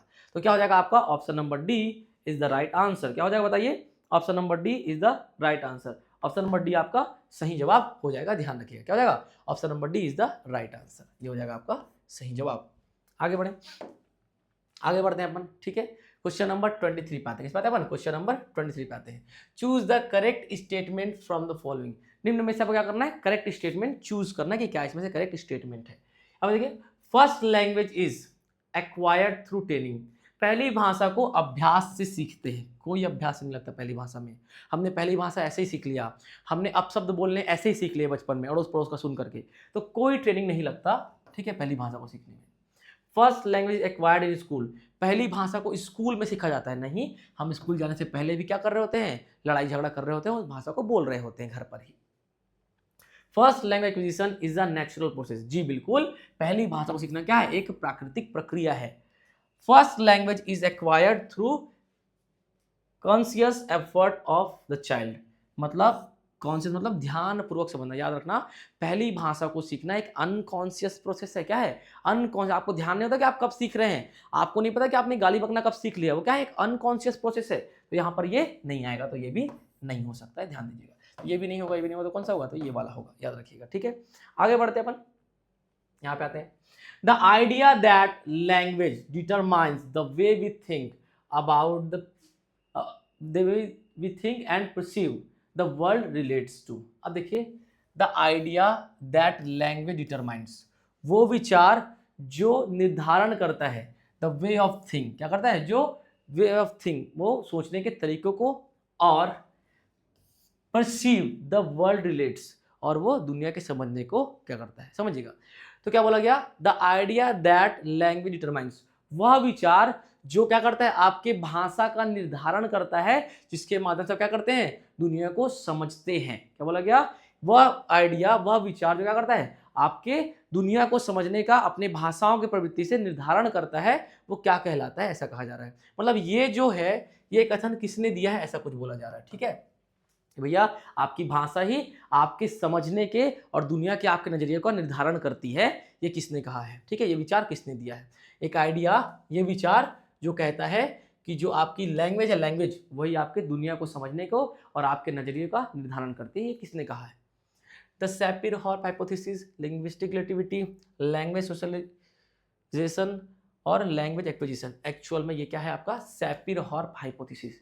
याद रखिएगा, दो व्यक्ति हैं, एक है आपका क्या, एडवर्ड सैपिर, क्या है आपका, एडवर्ड सैपिर, और एक क्या है आपका, बेंजामिन हॉर्प, क्या है आपका, बेंजामिन ली हॉर्प, क्या है आपका, बेंजामिन ली हॉर्प। ठीक है, बेंजामिन ली हॉर्प, WHORF, बेंजामिन ली हॉर्प। कितने लोग हैं, तो दो लोग हैं। ठीक है, कौन आपका, एडवर्ड सैपिर और बेंजामिन ली हॉर्प। ठीक है, एडवर्ड सैपिर और बेंजामिन ली हॉर्प, दो व्यक्ति हैं यहाँ पे, इस चीज को ध्यान रखिएगा। और इन दोनों ने क्या किया, एक हाइपोथेसिस दिया। ये अमेरिकन लिंग्विस्टिक है, ठीक है, ये भाषाविद है, क्या है, ये अमेरिकन भाषाविद है। कौन, एडवर्ड सैपिर। और बेंजामिन ली हॉर्प कौन है, तो बेंजामिन ली हॉर्प उनके शिष्य हैं। क्या है, बेंजामिन ली हॉर्प उनके शिष्य हैं। और इन दोनों ने मिलकर क्या किया, एक भाषाई विविधता के बारे में क्या किया, इन्होंने एक परिकल्पना दिया। इसमें इसने कहा कि जो भाषा होता है वो मनुष्य के नजरिए का क्या करता है, निर्धारण करता है। क्या करता है, जो भाषा होता है वो मनुष्य के नजरिए का निर्धारण करता है कि मनुष्य कैसे सोचता है चीजों को, उसका निर्धारण कौन करता है, भाषा करता है, ये कहा जा रहा है। तो क्या हो जाएगा, द सैपिर-हॉर्प हाइपोथेसिस, सैपिर और हॉर्प के द्वारा मिलकर के दी गई परिकल्पना है जो कि ऐसा बोलती है। आगे बढ़ते हैं। The mode of using the learners native language to teach some academic content while providing additional L2 instruction is called। ठीक है, बच्चे को पढ़ाने का तरीका जहां पे आप उनको क्या कर रहे हैं, नेटिव लैंग्वेज, उनके जो नेटिव, जो उनका जो क्षेत्रीय भाषा है, उससे आप क्या कर रहे हैं, बच्चे को पढ़ा रहे हैं, और साथ साथ बच्चे को दूसरी जो एकेडमिक लैंग्वेज है उसका भी इंफॉर्मेशन दे रहे हैं। मतलब बच्चे को आप हिंदी में पढ़ाते जा रहे हैं और साथ साथ इंग्लिश के भी टर्म्स बताते जा रहे हैं। ये क्या कहलाता है, ठीक है, ऐसा पढ़ाना क्या कहलाता है, बेसिक एजुकेशन कहलाता है, मतलब बुनियादी शिक्षा कहलाता है। मल्टीलिंगुअल एजुकेशन मतलब बहुभाषावादी शिक्षा कहलाता है। बायलिंगुअल एजुकेशन मतलब द्विभाषी शिक्षा कहलाता है। एक्यूरेसी मतलब सटीकता कहलाता है। याद रखिएगा, ये द्विभाषी शिक्षा कहलाता है। बच्चे को आप उनके नेटिव लैंग्वेज समझा ही रहे हैं, ऐसे हिंदी में, साथ साथ इंग्लिश के भी टर्म बताते जा रहे हैं, तो बायलिंगुअल, दो भाषा है वहां पर। ठीक है, क्या हो जाएगा आपका, बायलिंगुअल एजुकेशन। आगे बढ़ते हैं, क्वेश्चन नंबर 26 पे आते हैं। One important difference between animal and human communication. एक महत्वपूर्ण डिफरेंस क्या है, अंतर क्या है मानवीय बातचीत में और जानवरों के बातचीत में। यहां पर देखिए, एनिमल्स कैन कम्युनिकेट इमोशंस, जो एनिमल्स होते हैं वो इमोशन कम्युनिकेट कर पाते हैं, ऐसा कुछ नहीं है। एनिमल्स इमोशन वगैरह कम्युनिकेट नहीं कर पाते हैं, मतलब अपनी भावनाओं को व्यक्त नहीं कर पाते हैं। ह्यूमन कैन कम्युनिकेट इमोशन, मनुष्य क्या कर सकते हैं, इमोशन को कम्युनिकेट कर सकते हैं। तो केवल इमोशन को ही थोड़ी, लगभग सारी चीज को, मनुष्य हर एक चीज को कम्युनिकेट कर सकता है। तो ये बात तो ठीक है, याद रखिएगा, पर अभी एकदम ये सही नहीं है। आगे बढ़ते हैं। Animals communicate to ensure their own welfare. जो एनिमल्स होते हैं वो क्या करते हैं, वो कम्युनिकेट करते हैं, वो संचार करते हैं सुनिश्चित करने के लिए, किसको, अपने कल्याण को, अपने वेलफेयर को। Humans communicate to ensure their own welfare. मनुष्य क्या करते हैं, अपने वेलफेयर को, अपने कल्याण को सुनिश्चित करने के लिए बात करते हैं। याद रखिए, मनुष्य निम्न कारणों से, बहुत सारे कारणों से बात करता है। तो ये भी तो ठीक बोल रहे हैं, ये भी ठीक बोल रहे हैं, तो मनुष्य के पास बहुत सारे कारण हैं, तो दो ऑप्शन तो आंसर नहीं हो सकते। तो यहाँ पे क्या हो जाएगा, एनिमल्स जो है वो कम्युनिकेट करते हैं अपने कल्याण को सुनिश्चित करने के लिए। याद रखिएगा, बाकी कोई भी चीज कम्युनिकेट कर नहीं बताता कि दर्द हो रहा है, कि दुख हो रहा है, कि रोना आ रहा है, कि क्रेविंग हो रही है रात को, समोसा खाना है, ऐसा कुछ नहीं करते वो लोग क्या बोलते हैं, बस उन्हें अपने कल्याण के लिए वो संचार करते हैं, ठीक है। आगे बढ़ते हैं। जैसे उनको कोई दर्द हो रहा है, कोई दुख हो रहा है, तो जैसे कहीं पे कटा हुआ है तो वो, जैसे मानना आप देखिएगा, जब एक एनिमल परेशान होता है एक खून चूसने वाले कीड़े से, किससे, खून चूसने वाले, जो खून चूसते हैं ना एनिमल का, जब वो परेशान होता है कोई गाय, तो कहाँ चले जाती है, वो पानी के पास चले जाते हैं जहाँ पे बहुत सारे बगुले मंडरा रहे होते हैं। फिर बगुले क्या करते हैं, उसके कीड़े को निकाल निकाल के खाते हैं, हाँ कि ना। आपने देखा ही होगा, जब एक गाय यहाँ पे कट जाता है पैर में या कुछ हो जाता है किसी जानवर का, तो वो कुत्ते के पास जाके खड़ा हो जाता है। कुत्ते क्या करते हैं, उसको चाट चाट के साफ करते हैं। तो क्या कर रहा है, एक प्रकार से कम्युनिकेट ही तो कर रहा है अपने कल्याण के लिए, अपने आप को ठीक करने के लिए। क्या हो जाएगा आपका C. Which of these may be the benefit of multilingualism, इनमें से कौन से बहुभाषावाद के बेनिफिट्स, फायदे हो सकते हैं, ये बोला जा रहा है।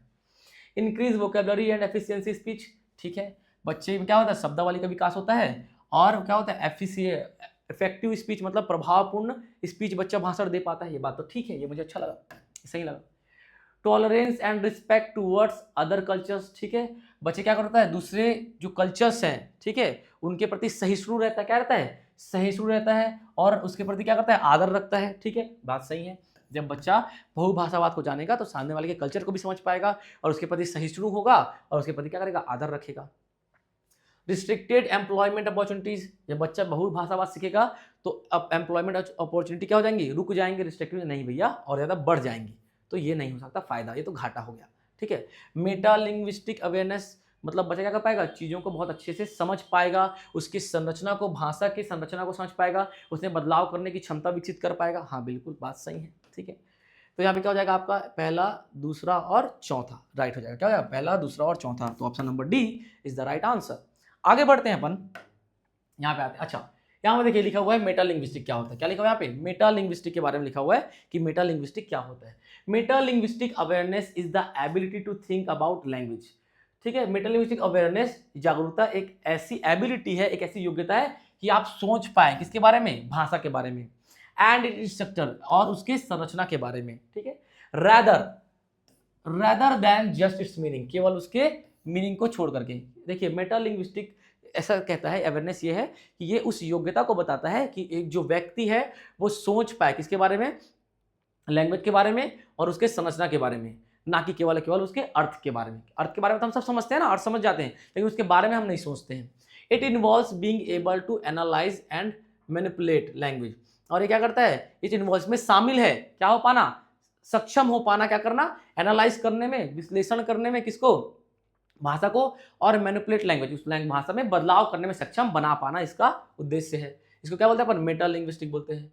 And to understand how language works and changes, और ये समझ पाना कि भाषा कैसे काम करते हैं और कैसे उनमें बदलाव होता है, ये कहलाता है आपका मेटा लिंग्विस्ट, ठीक है। सीधी सीधी मैं बात बोलूँ तो किसी भाषा के केवल अर्थ को ना सोच करके उसके उत्थान को, उसकी संरचना को सोच पाना और उसमें बदलाव करने की प्रवृत्ति अपने आप में ला पाना क्या कहलाता है, मेटा लिंग्विस्टिक कहलाता है, मतलब भाषा को बहुत अच्छे से समझना। यहाँ देखिए क्वेश्चन नंबर 28 में आते हैं अपन। Consider the statement A and B regarding language development among infants, ठीक है।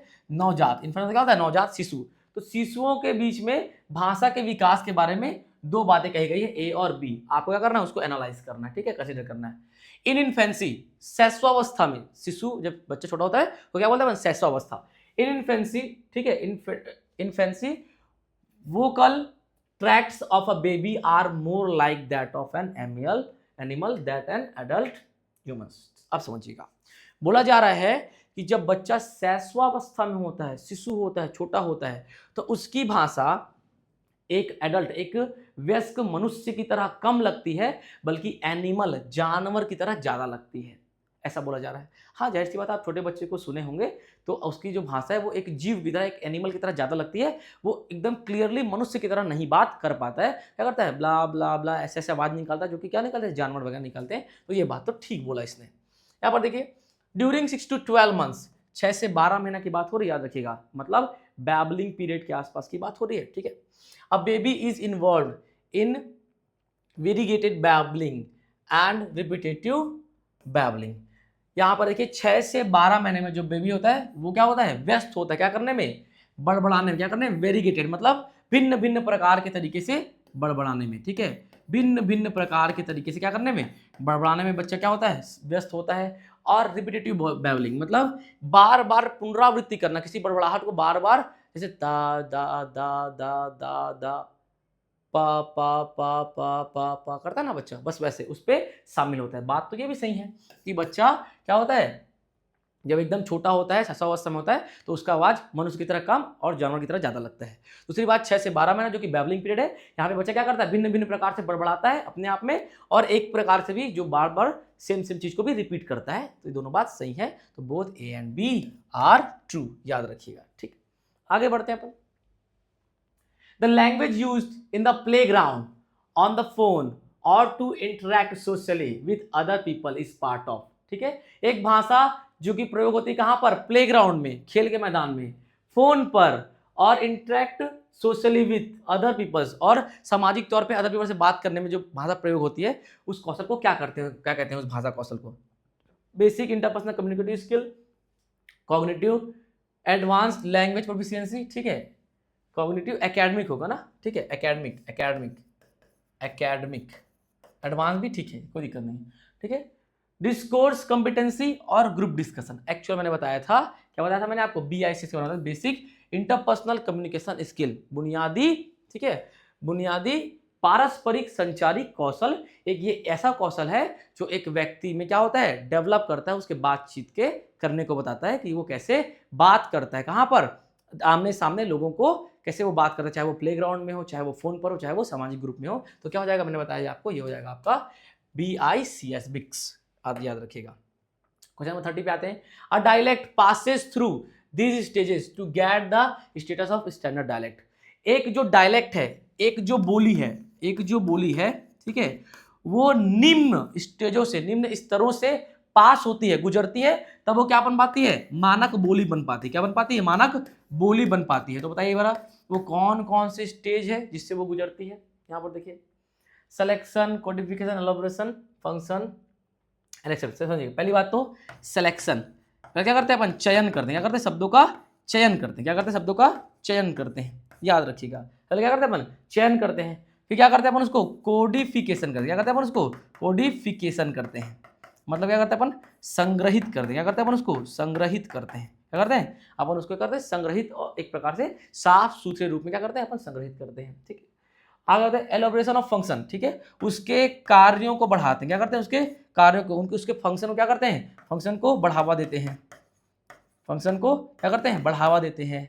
फिर क्या करते हैं, फिर समाज में उसके एक्सेप्टेंस को, उसकी स्वीकार्यता को देखते हैं, क्या करते हैं, उसकी स्वीकार्यता को देखते हैं। तो क्या हो जाएगा, selection, codification, elaboration of function and acceptance. तो कौन सा हो जाएगा, सिलेक्शन सब में है। देखिए यहाँ पे क्या है, सिलेक्शन आपको सब में देखने को मिल रहा है। फिर कोडिफिकेशन, कोडिफिकेशन ना तो इसमें है, ना इसमें, ना इसमें, इसमें है, मतलब क्या हो जाएगा, यही वाला आपका आंसर हो जाएगा, option number A is the right answer. आगे बढ़ते हैं अपन, क्वेश्चन नंबर 31 में आते हैं। Consider the statements A and B regarding dialect. ठीक है, बोली के बारे में 2 स्टेटमेंट दिया गया, आपको उनको कंसीडर करना है कि क्या क्या है। ऑप्शन नंबर ए देखिए, a variety of language spoken in one part of a country is known as regional dialect. ठीक है, किसी देश के किसी एक भाग में, किसी एक जगह पे बोले जाने वाली भाषा क्षेत्रीय बोली कहलाती है। हाँ, जाहिर सी बात है, किसी एक निश्चित क्षेत्र में देश के बोले जाने वाली बोली क्या कहलाती है, क्षेत्रीय बोली। छत्तीसगढ़ की छत्तीसगढ़ी बोली, हरियाणा की हरियाणवी बोली, बंगाल की बंगाली बोली, क्या है, ये बात तो सही है। ठीक है, कि देश के किसी निश्चित क्षेत्र में बोले जाने वाली बोली क्षेत्रीय बोली कहलाती है। A variety of language used only by the people having similar education background is known as social dialect. ठीक है, एक ऐसी बोली जो कि एक जैसे शिक्षित बैकग्राउंड, ठीक है, शिक्षित पृष्ठभूमि वाले जो लोग बोलते हैं, वो क्या कहलाती है, सामाजिक बोली कहलाती है। नहीं भैया, ये बात तो बिल्कुल गलत है। सामाजिक बोली में शिक्षा का कोई संबंध नहीं है। जैसे समझिएगा, आपने सिंधियों को बोलते हुए देखा होगा ना, बोली कि सिंधी क्या करते हैं, आप जब उनको सौंप जाते हैं तो वो अपने वर्कर से सिंधी में बात करते हैं। तो एक्चुअल में जरूरी नहीं कि वो सारे एक ही वर्ग के शिक्षित हों, हो सकता है जो मालिक है वो ज़्यादा शिक्षित हो, जो वर्कर है वो कम शिक्षित हो। तो वो एक समुदाय के द्वारा, एक निश्चित सोशल ग्रुप, ठीक है, a language which is spoken by a निश्चित specific social group that is called sociolect, social dialect. इसको हम क्या बोलते हैं, सोशियोलैक्ट भी बोलते हैं। क्या बोलते हैं अपन, सोशियोलैक्ट। और ये एक प्रकार के शिक्षा रखने वाले व्यक्ति द्वारा नहीं, बल्कि एक प्रकार के समुदाय के द्वारा, समाज के द्वारा बोले जाने वाली बोली है सोशियोलैक्ट। किसी निश्चित क्षेत्र में बोले जाने वाली बोली आपकी क्या हो जाएगी, क्षेत्रीय बोली। क्या हो जाएगी, क्षेत्रीय बोली, रीजनल डायलेक्ट। और किसी निश्चित समाज के द्वारा बोले जाने वाली बोली आपकी सोशियोलैक्ट। छत्तीसगढ़ एक निश्चित क्षेत्र है, यहाँ की बोली छत्तीसगढ़ी। और यहाँ पर देखिए सिंधी समाज एक निश्चित समाज है, उसके द्वारा बोले जाने वाली बोली आपकी सामाजिक बोली सिंधी बोली। तो क्या हो जाएगा आपका, A is right but B is wrong. A is right, ठीक है, A is true but B is false. क्या हो जाएगा, A is true but B is false. आगे बढ़ते हैं अपन, क्वेश्चन नंबर 32 में आते हैं। Which of the following are not related to emergent literacy. इनमें से कौन सा उभरती साक्षरता से संबंधित नहीं है। इनमें से क्या चीज उभरती साक्षरता से संबंधित नहीं है। अच्छा जी, उभरती साक्षरता क्या है। उभरती साक्षरता ये जब एक छोटा बच्चा आगे जब बड़ा होता है, धीरे धीरे धीरे धीरे 5, 7, 8 महीने, 1 साल, 1.5 साल का जब होता है, तो उसको पढ़ना लिखना नहीं आता होता, वो साक्षर नहीं होता। फिर भी वो पेन पकड़ के क्या कर रहा होता है, वो कॉपी पे चला रहा होता है, ठीक है, अलग ढलग क्या बना रहा होता है, डिजाइन बना रहा होता है। वो क्या है, उभरती साक्षरता है, क्योंकि वो बच्चा क्या कर रहा है, पेन पकड़ना सीख रहा है बहुत छोटे उम्र से ही। तो वो क्या है, उभरती साक्षरता है। तो इनमें से कौन सा उभरती साक्षरता से संबंधित नहीं है, नॉट रिलेटेड बोल रहे हैं ना, याद रखिएगा। Understanding that print carry meaning, early phonological awareness, basic alphabet knowledge. ये देखिए ये तो संबंधित है, ये संबंधित है, ठीक है। Understanding that print carry meaning, print carry meaning मतलब जो बच्चों को जो लिखा हुआ है वो जब समझाना जाना बच्चों को, जो बात है वो जब बच्चों को बताओ तो वो उस बात को समझ पाए पहले से ही। अभी वो पढ़ता लिखता नहीं है, पर जो प्रिंट कैरी है मतलब जो बातें चल रही हैं उस बातों को बच्चों को सिखाना और वो समझ जाए, वो भी उभरती साक्षरता है।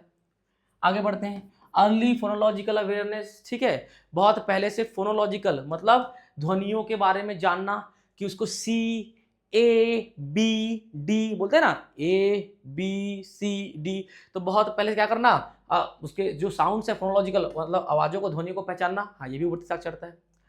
बेसिक अल्फाबेट नॉलेज, बच्चे को बहुत बेसिक अल्फाबेट नॉलेज चाहिए, मतलब हाँ ये जो ऐसा डिजाइन करेगा इसको अपने क्या बोलना है, ए ही बोलना है, इसको हमको बी ही बोलना है, इसको हमको सी ही बोलना है। मतलब ये तीनों ही उभरती साक्षरता के पहचान है जो एक छोटे बच्चे में देखी जाती है। नोट मेकिंग ये उभरती साक्षरता नहीं है। जब एक बच्चा साक्षर हो जाता है तभी क्या करता है, वो नोट्स वगैरह बनाता है। एक छोटा बच्चे को नोट्स बनाना नहीं आता, बस केवल क्या करता है, वो पेन पकड़ के गोदता है, बस याद रखिएगा। तो क्या है, ये नहीं है, बाकी सारे क्या है, संबंधित है उभरती साक्षरता से, ध्यान रखिएगा। आगे बढ़ते हैं अपन, क्वेश्चन नंबर 33 में आते हैं। A corpus is dash involving natural, ठीक है, discourse in diverse context. Corpus क्या है बोला जा रहा है पहली बात तो, ठीक है। अ कॉर्पस इज मतलब कॉर्पस में क्या होता है, समूह, कागजों का, ठीक है, समूह, ठीक है। इज इन्वॉल्विंग नेचुरल डिस्कोर्स, ठीक है, इन diverse context. A collection of text book नहीं, ठीक है। कॉर्पस क्या है, जो कि इन्वॉल्विंग जिसमें शामिल है नेचुरल डिस्कोर्स मतलब प्राकृतिक तौर पर जो डिस्कोर्स है वो शामिल है, और डाइवर्स कॉन्टेक्स्ट भिन्न भिन्न संदर्भ शामिल है, वो क्या कहलाता है, ठीक है। टेक्स्ट बुक तो सब में सेम रहता है, निकल आएगा। A large collection of database and text, हाँ एक बहुत बड़ा कलेक्शन किसका, डेटाबेस का, जानकारियों का और टेक्स्ट का, क्या कहलाता है आपका, कॉर्पस कहलाता है, जिसमें शामिल है क्या, नेचुरल डिस्कोर्स और डाइवर्स कॉन्टेक्स्ट। तो याद रखिएगा, a large collection of database and text is called the corpus where involved natural discourse in diverse context। याद रखिएगा, तो क्या हो जाएगा, a large collection of database and text। ये आए हुए प्रश्न है ना सारे, याद रखिएगा। For a student whose home language and school language are different, एक ऐसा व्यक्ति जिसकी क्या है, होम लैंग्वेज मातृभाषा और जो उसका स्कूल की जो लैंग्वेज है दोनों में क्या है, डिफरेंट है, दोनों क्या है, अलग अलग है। How can you as a teacher help as a resource, आप बच्चे को एक शिक्षक के रूप में कैसे रिसोर्स बन सकते हैं बच्चे के लिए, ठीक है, कैसे आप बच्चे के लिए स्रोत बन सकते हैं, ठीक है, ये बताना है आपको। Bye giving him extra attention in class, बच्चे को क्लास में ज्यादा अटेंशन दे बाकी बच्चों से, नहीं ये तो भेदभाव हो जाएगा, ऐसा नहीं करना है, तो ये नहीं हो सकता है, ठीक है। By using multilingualism as a resource in the classroom, by giving him flexibility in homework related work, अब बच्चों क्या करें, छूट दे किससे, होमवर्क वगैरह से फ्लेक्सिबल कर दें कि बेटा देखना बन पाएगा तो बनाना होमवर्क, वरना छोड़ देना, कोई दिक्कत नहीं है, ये भी नहीं हो पाएगा। Bye teaching in the class in his mother tongue, कक्षा को क्या करना, उस बच्चे के मातृभाषा के अनुसार पढ़ाना, इससे बाकी बच्चे डिस्टर्ब हो जाएंगे, हाँ कि ना, ये भी नहीं होगा। तो क्या होगा, by using multilingualism as a resource in the classroom, आपको क्या करना पड़ेगा, बहुभाषावाद का प्रयोग करना पड़ेगा। वो बच्चा जो भाषा जानता है वो भी, और जो बाकी बच्चे जो भाषा जानते हैं वो भी, सारी भाषाओं में आपको उस चीज को पढ़ाना पड़ेगा। तो आपको बहुभाषावाद को रिसोर्स की तरह, स्रोत की तरह यूज करना पड़ेगा, तभी आप उस बच्चे को बढ़िया से पढ़ा सकते हैं, ऐसा बोला जा रहा है। क्वेश्चन नंबर 35 में आते हैं। Consider the statement A and B, देखिए ये भी स्टेटमेंट वाला है, याद रखिए ऐसे सवाल बार बार आते हैं, ठीक है। रिगार्डिंग ट्रांस लैंग्वेजिंग, ठीक है, ट्रांस लैंग्वेजिंग के बारे में दो स्टेटमेंट हैं, बताइएगा, ठीक है। बायलिंगुअल मतलब दो भाषा, मल्टीलिंगुअल मतलब बहुभाषा, ट्रांसलिंगुअल मतलब आप बारी बारी से क्या करें, भाषाओं में शिफ्ट करें, आपको बहुत सारी भाषा आती है, आप सारी भाषाओं का प्रयोग करें बात करते वक्त, क्या कहलाता है, वो आपका ट्रांस लैंग्वेजिंग कहलाता है, ठीक है। याद रखिएगा वो कोड स्विचिंग और कोड मिक्सिंग नहीं है, बारी बारी से जब अपन क्या करते हैं, एक सेंटेंस के बाद दूसरा सेंटेंस लाते हैं दूसरी भाषा का, उसके बाद तीसरी भाषा का सेंटेंस लाते हैं, वो क्या कहलाता है आपका कोड स्विचिंग। कोड मिक्सिंग क्या कहलाता है कि आपको दो तीन भाषा आती है, आप उनका वर्ड बीच बीच में ला रहे हैं, क्योंकि आपके पास हिंदी के वर्ड्स नहीं है, जैसे कि मेघना काटा वर्ड आपने बीच में ले आया हिंदी बोलते हुए, क्या है आपका आपका लैंग्वेज मिक्सिंग, कोड मिक्सिंग, क्या है आपका, यहाँ पे देता हूँ, ठीक है, code mixing. Code mixing, code switching क्या था, जब आप सेंटेंस में स्विच करते हैं, क्या करते हैं, जब आप सेंटेंस में स्विच करते हैं, कोड स्विचिंग, ठीक है, कोड स्विचिंग। हम बात करें किसके बारे में, ट्रांस लैंग्वेज, मतलब आपको जितनी भाषाएं आती है आप प्रभाव डालने के लिए सारी भाषाओं का प्रयोग कर दे जब जैसा आपका मन करे। तो यहाँ पर देखिए उसके बारे में आपको दो बातें दी गई हैं, क्या सही है बताइए, क्या संबंधित है। Translanguaging is a flexible form of multilingualism, ठीक है, ये बहुभाषावाद का एक फ्लेक्सिबल फॉर्म है, हाँ कह सकते हैं, है भैया। Translanguaging is switching between the languages one knows in order to maximise communicative potential, ठीक है। जो ट्रांस लैंग्वेजिंग है वो क्या है, जब आप जिससे बात कर रहे हो वो जिस भाषाओं को जानता है उस भाषाओं में स्विच करना, जैसे सामने वाला तीन भाषा जानता है तो आप फटाफट उसकी भाषाओं में तीनों चीज को आप समझा दो, तीनों भाषाओं में एक चीज को समझा दो, वो क्या कहलाता है आपका ट्रांस लैंग्वेजिंग कहलाता है। जिससे क्या होता है, कम्युनिकेटिव पोटेंशियल मैक्सिमाइज होता है, ठीक है, मतलब बात करने संचारी कौशल, ठीक है, पोटेंशियल मतलब कौशल क्या होता है, मैक्सिमाइज मतलब बढ़ावा होता है। बात तो सही है, तो दोनों बातों मुझे तो सही लग रहे हैं, क्या हो जाएगा, A and B both are true, ठीक है, both A and B are क्या हो जाएगा, ट्रू। आगे बढ़ते हैं अपन, ठीक है। Question number 36, a teacher of class 5th, पांचवी कक्षा का शिक्षक कंडक्ट्स अ डिक्टेशन एक्टिविटी, जो क्या कर रहा है, कंडक्ट कर रहा है, क्या करा रहा है, इमला करा रहा है, क्या करा है, इमला करा रहा है बच्चों को, विथ 5 सेंटेंसेस, किसमें, 5 वाक्यों में, ऑफ 5 और 6 वर्ड्स, जो कि 5 वाक्य हैं और हर एक वाक्य में 5 या 6 शब्द हैं। अब वो टीचर के बारे में बोला, C reads out the sentence 2 times, वो जो शिक्षक है वो 2 बार उस सेंटेंस को पढ़ती है, एक सेंटेंस को कितने बार, 2 बार पढ़ती है। एंड आस्क हर लर्नर्स, और अपने शिक्षार्थियों को कहती है लिसन केयरफुली, कि अच्छे से सुनो, and write the sentence as dictated, और जैसा मैं बोल रही हूं वैसा आप उसमें लिखो कॉपी में। What approach to listening does the teacher want to adopt here? यहां पर जो शिक्षक है वो सुनने की कौन सी प्रक्रिया को अडॉप्ट करना चाह रहा है, कुछ नहीं, 5वीं कक्षा का एक शिक्षक है जो कि अपने बच्चों को इमला लिखवा रहा है, और उस इमला में वो 5 से 6 लाइन बोल रहा है, लगभग एक लाइन में 5 से 6 शब्द हैं, ठीक है, और बोल भी वो 5 से 6 लाइन रहा है, और वो बच्चे को बोल रहा है कि बेटा ध्यान से सुनो, मैं 2-2 बार रिपीट कर रहा हूं और उसको अपने कॉपी में फिर लिखना। तो यहाँ पे जो शिक्षक है वो सुनने के कौन से अप्रोच को फॉलो कर रहा है, यहाँ पे ये कहा जा रहा है top down approach. Top down approach में हम ध्यान से सुनते ही नहीं है, हमको पहले ही नॉलेज होता है उस चीज के बारे में, हम बस मेन आइडिया को सुन लेते हैं। यहाँ पे तो पूरे वर्ड टू वर्ड को लिखना है तो हमको पूरी बात को सुनना पड़ेगी, तो ये तो हो नहीं सकता। कम्युनिकेटिव अप्रोच, संचारी कौशल, अगर आप बात करेंगे तो चीजों को नहीं समझ पाएंगे, यहाँ पे बात तो करना ही नहीं है। यहाँ बात है bottom up approach and dictation approach. Dictation approach तो होगा नहीं, डिक्टेशन अप्रोच कुछ ऐसा होता नहीं है, सुनने का कौशल, डिक्टेशन अप्रोच में कुछ नहीं होता, जो टीचर बोल रही है वो भी सुन लेते हैं अपन, आसपास सब सुनाई दे रहा होता है। तो एक्चुअली क्या प्रयोग करेंगे अपन, बॉटम अप अप्रोच, क्या करेंगे, bottom up. Bottom up approach होता है भैया एकदम नीचे से ऊपर तक को जाना, क्या करना, एकदम नीचे से ऊपर तक को जाना, क्या कहलाता है आपका, बॉटम अप्रोच कहलाता है। मतलब ये एकदम शुरू होता है किससे, साउंड से, किससे होता है ये, साउंड से, ध्वनि से शुरू होता है, और अक्षर, अक्षर के बाद शब्द, शब्द के बाद वाक्यांश, वाक्यांश के बाद वाक्य, और वाक्य फिर आगे पूरा पैराग्राफ सुनने के लिए मदद करता है। तो बॉटम अप्रोच मतलब क्या होता है, एकदम नीचे से थोड़ा थोड़ा थोड़ा थोड़ा करके ऊपर बढ़ना बॉटम अप्रोच कहलाता है, एकदम ध्यानपूर्वक चीजों को आगे बढ़ाना। तो यहाँ पे शिक्षक बोल रहा है क्या, भैया ध्यानपूर्वक सुनिए, बॉटम अप प्रोसेस यूज कीजिए, पहले से सुनिए अच्छे से, उसके बाद फिर लिखिए। तो क्या आ जाएगा, बॉटम अप अप्रोच आ जाएगा। व्हाट इज ट्रांस लैंग्वेजिंग, अब ट्रांस लैंग्वेजिंग क्या है ये बोला जा रहा है, ठीक है। Translanguaging, teaching many languages in language classroom, ठीक है, बहुत सारी भाषा को पढ़ाना भाषाई क्लासरूम में, ये नहीं है। Moving from one language to another for teaching learning of content subject, बच्चों को पढ़ाना एक भाषा दूसरे भाषा में जाकर के। Using many languages while speaking and in teaching learning in classroom, बहुत सारी भाषा का प्रयोग करना, ठीक है, एक तो बात करने के लिए और कक्षा में शिक्षण अधिगम की प्रक्रिया के लिए। Teaching all contents as well as language in one language, ठीक है, सारी जो कंटेंट है, इवन भाषा भी केवल एक भाषा के अंदर अगर पढ़ा लेना तो ये भी नहीं हो पाएगा। अपने को इस दो में डाउट आ रहा है, ठीक है। तो पहला क्या है, moving from one language to another, एक भाषा से दूसरी भाषा में जाना, ठीक है, किसके लिए, शिक्षण अधिगम, मतलब शिक्षण अधिगम प्रोसेस के लिए, प्रक्रिया के लिए, ताकि बच्चों को क्या पढ़ाया जा सके, कंटेंट सब्जेक्ट पढ़ाया जा सके। तो नहीं, केवल एक भाषा से दूसरे भाषा में जा रहा है तो क्या हो जाएगा आपका ये बायलिंगुअल, क्या हो जाएगा बायलिंगुअल, L2 वाला बताया था ना एक क्वेश्चन, यहाँ बात है। यूजिंग मैनी लैंग्वेजेस, हाँ बहुत सारी भाषाओं का प्रयोग करना, वाइल स्पीकिंग बात करते वक्त, and in teaching learning in classroom, और शिक्षण अधिगम में, कहाँ पे, कक्षा में। तो यही क्या है आपका ट्रांस लैंग्वेजिंग है, option number C is the right answer. आगे बढ़ते हैं अपन, which of the following statements about language is true, भाषा के बारे में इनमें से कौन सा स्टेटमेंट सही है।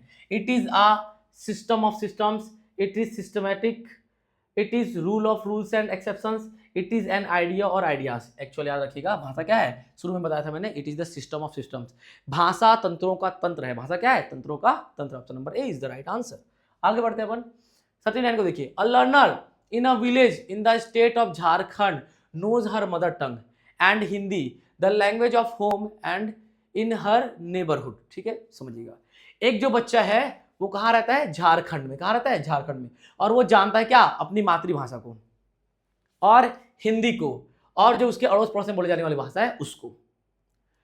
सी लर्न्स, अब वो बच्चा, वही जो बच्चा, ठीक है, लड़की है, सी लर्न्स इंग्लिश इन स्कूल, और वो इंग्लिश को स्कूल में सीखती है, क्या करती है वो, इंग्लिश को। पहली बात तो देखिए, झारखंड में रहती है वो, अपनी मातृभाषा जो झारखंडी बोली है वो जानती है, हिंदी को जानती है, और अड़ोस पड़ोस में, ठीक है, language of home and in her neighbourhood, जो अड़ोस पड़ोस में जो घर में बोला जाता है उस भाषा को वो जानती है, और वो सीखती है कहाँ पर, इंग्लिश स्कूल में।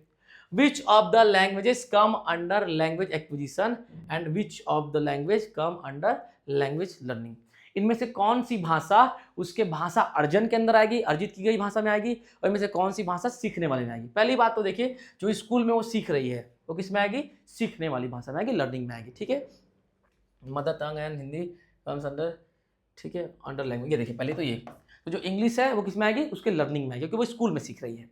दूसरी बात आते हैं उसकी जो मातृभाषा और जो हिंदी है, mother tongue and Hindi comes under language, हाँ बिल्कुल सही है। उसकी जो मातृभाषा और जो हिंदी है वो क्या कर रही है, एक्वायर कर रही है, वो पहले से एक्वायर कर चुकी है उस चीज़ को, वो सीख नहीं रही है, ठीक है। हिंदी कम्स अंडर लैंग्वेज, नहीं, लर्निंग नहीं होगा क्योंकि स्कूल में नहीं पढ़ रहा है उसने, ठीक है। All the 3 languages come under language acquisition, नहीं, ऐसा भी नहीं होगा। तो क्या हो जाएगा आपका, जो मदर टंग और जो हिंदी है वो लैंग्वेज एक्विजिशन में आएगा, वो भाषा अर्जन के अंतर्गत आएगा, और चूंकि वो इंग्लिश को स्कूल में सीख रही है सिस्टमेटिक ढंग से, तो किस में आ जाएगा, वो लैंग्वेज लर्निंग में। तो पहला और दूसरा सही है, ठीक है, पहला और दूसरा 1 and 2 आर ट्रू, याद रखिए पहला और दूसरा सही है। आगे बढ़ते हैं अपन, क्वेश्चन नंबर 40 में देखते हैं, all children in India ideally begin their schooling in their mother tongue, सारे बच्चे भारत में मुख्य तौर पे अपना स्कूल अपनी मातृभाषा में शुरू करते हैं, ये बोला जा रहा है, और होम लैंग्वेज मतलब जो घर की भाषा, जो मातृभाषा है उसमें शुरू करते हैं, and move on to study 2 और मोर, और वो आगे बढ़ते हैं, मूव करते हैं 2 या 2 से अधिक भाषा को पढ़ने में, कहाँ पे, इन हाई स्कूल, ठीक है, कहाँ पर, हाई स्कूल में। What is this language in education strategy known as, मतलब बच्चा जो भाषा जो उसको आता है वो उससे पढ़ना प्रारंभ करता है, और उसके बाद फिर वो हाई स्कूल में जाकर के 1, 2, 3 भाषाओं में आगे बढ़ता है। ये जो भाषा पढ़ने का तरीका है ये क्या कहलाता है एजुकेशन फील्ड में, मदर टंग बेस्ड मल्टीलिंगुअलिज्म, नहीं, language education policy, official education policy, multilingualism policy for education. अब एक चीज समझिएगा, मदर टंग बेस्ड मल्टीलिंगुअलिज्म, ठीक है, अच्छा मैंने इसको नहीं बोल दिया था क्या, ठीक है, तो लैंग्वेज एजुकेशन पॉलिसी तो नहीं हो पाएगा ये, ऑफिशियल एजुकेशन पॉलिसी भी नहीं होगा ये, मल्टीलिंगुअलिज्म पॉलिसी फॉर एजुकेशन, ये भी नहीं होगा। तो ये क्या हो जाएगा आपका मदर टंग बेस्ड मल्टीलिंगुअलिज्म। क्या हो जाएगा ये मदर टंग बेस्ड मल्टीलिंगुअलिज्म, मतलब मातृभाषा पर आधारित बहुभाषावाद हो जाएगा, क्योंकि आप मातृभाषा के बाद ही सीखते हुए आगे बढ़ते जा रहे हैं। आगे बढ़ते हुए क्वेश्चन नंबर 41 देखते हैं। If children hear two language spoken around them, जब एक बच्चा क्या करता है सुनता है दो भाषा उसके जो आसपास बोली जा रही है, this exposure to two language will, ये जो एक्सपोजर है ये क्या कहलाएगा, ये क्या होगा, ठीक है। Place children at a disadvantage, ये बच्चे को डिसएडवांटेज प्रोवाइड करेगा, समझे, घाटा प्रदान करेगा। बच्चा जब अपने ही आसपास दो भाषाओं को सुन रहा है तो वो बच्चे को डिसएडवांटेज देगा, घाटा मिलेगा नहीं भैया, दो भाषा सुन रहा है तो और फायदा ही तो है, दो भाषा सीख रहा है लगातार वो, ठीक है। यहाँ पर देखिए place children eight an advantage, बच्चों क्या करेगा ये एडवांटेज देगा, बिल्कुल सही बात है। नॉट मेक एनी डिफरेंस, कोई डिफरेंस नहीं होगा, नहीं भैया डिफरेंस तो होगा, डिफरेंस कर पाएंगे आप। Interfere manually with the other one, एक दूसरे के साथ क्या करेंगे ये एक दूसरे पे इंटरफेयर करेंगे, नहीं ऐसा भी नहीं है, जब दो भाषा बच्चा सीखा तो दोनों भाषा सीख रहा होता है, याद रखिएगा। ऐसा जो छत्तीसगढ़ से होंगे वो हिंदी छत्तीसगढ़ी दोनों सीख रहे होंगे और कोई भी इंटरफेयर ऐसा नहीं होता है, तो क्या बनेगा आपको दोनों भाषा की एडवांटेज देखने को मिलती है, वही कहा जा रहा है, याद रखिएगा। आगे बढ़ते हैं अपन क्वेश्चन नंबर 42 में आते हैं। A teacher of class 6 has labelled the classroom object such as black board, ठीक है, door, window, fan, table, chair etcetera in different languages, Hindi, English, Urdu, Sanskrit etcetera. Here the classroom as a whole, बोला जा रहा है कि एक कक्षा है, छठवीं कक्षा, कौन सी कक्षा, छठवीं कक्षा। यहां पर जो शिक्षक है उसने सारे चीजों में क्या किया, एक लेवल चिपकाया है, डिजिटल बोर्ड में भी मतलब ब्लैक बोर्ड में भी, और विंडो खिड़की में भी, बोर्ड मतलब जो दरवाजा है उसमें भी, और सब में उन्होंने उसका नाम लिखा है 3-3 4-4 भाषा में, जैसे कि यहाँ पर देखो हिंदी में लिखा गया है, ठीक है, श्याम पट्ट, इंग्लिश में क्या लिखा गया है ब्लैक बोर्ड, और उर्दू और संस्कृत में भी जो लिखा गया है उस सब में लिखा गया है। तो इसमें क्या होगा बताना, ये क्लासरूम एज अ होल, ये क्लासरूम क्या कहलाएगा आपको, ठीक है। इस creating a language confusion student, इससे बच्चों में लैंग्वेज का कंफ्यूजन होगा नहीं, बल्कि बच्चे ज्यादातर लैंग्वेज को जान पाएंगे। Is focusing on 3 language formula, ये त्रिभाषा सूत्र पर फोकस करता है, नहीं भैया, त्रिभाषा सूत्र कोठारी कमीशन है, जो कि क्या कहा कि बच्चे को क्या कराना है, एक मातृभाषा पढ़ाना है, एक हिंदी पढ़ाना है अगर हिंदी भाषी क्षेत्र है तो, और एक इंग्लिश पढ़ाना है, ठीक है। क्या बोलेंगे, अगर बच्चे का क्षेत्र हिंदी भाषी है तो हिंदी उसकी मातृभाषा होगी वो पढ़ाइए, इंग्लिश पढ़ाइए, और जो भी मॉडर्न इंडियन लैंग्वेज होगा वो पढ़ाइए, मतलब संस्कृत, 3 भाषा की बात होती है। यहाँ पर तो 3 भाषा नहीं 4-5 भाषा की बात होती है ना, याद रखिएगा। तो यहाँ पे क्या हो जाएगा, is a rich resource for promoting multilingualism is learning through grammar trans, ये तो ग्रामर की तो बात ही नहीं होती, तो क्या हो जाएगा, इज अ रिच रिसोर्स, ये बहुत ज्यादा भरपूर है, किससे, स्रोतों से, किसके बढ़ाने में, आपके मल्टीलिंगुअलिज्म बहुभाषावाद को बढ़ाने के स्रोतों से भरपूर है ये चीज। हाँ बिल्कुल सही है, बच्चा हर भाषा में उस चीज के नाम जान पाएगा।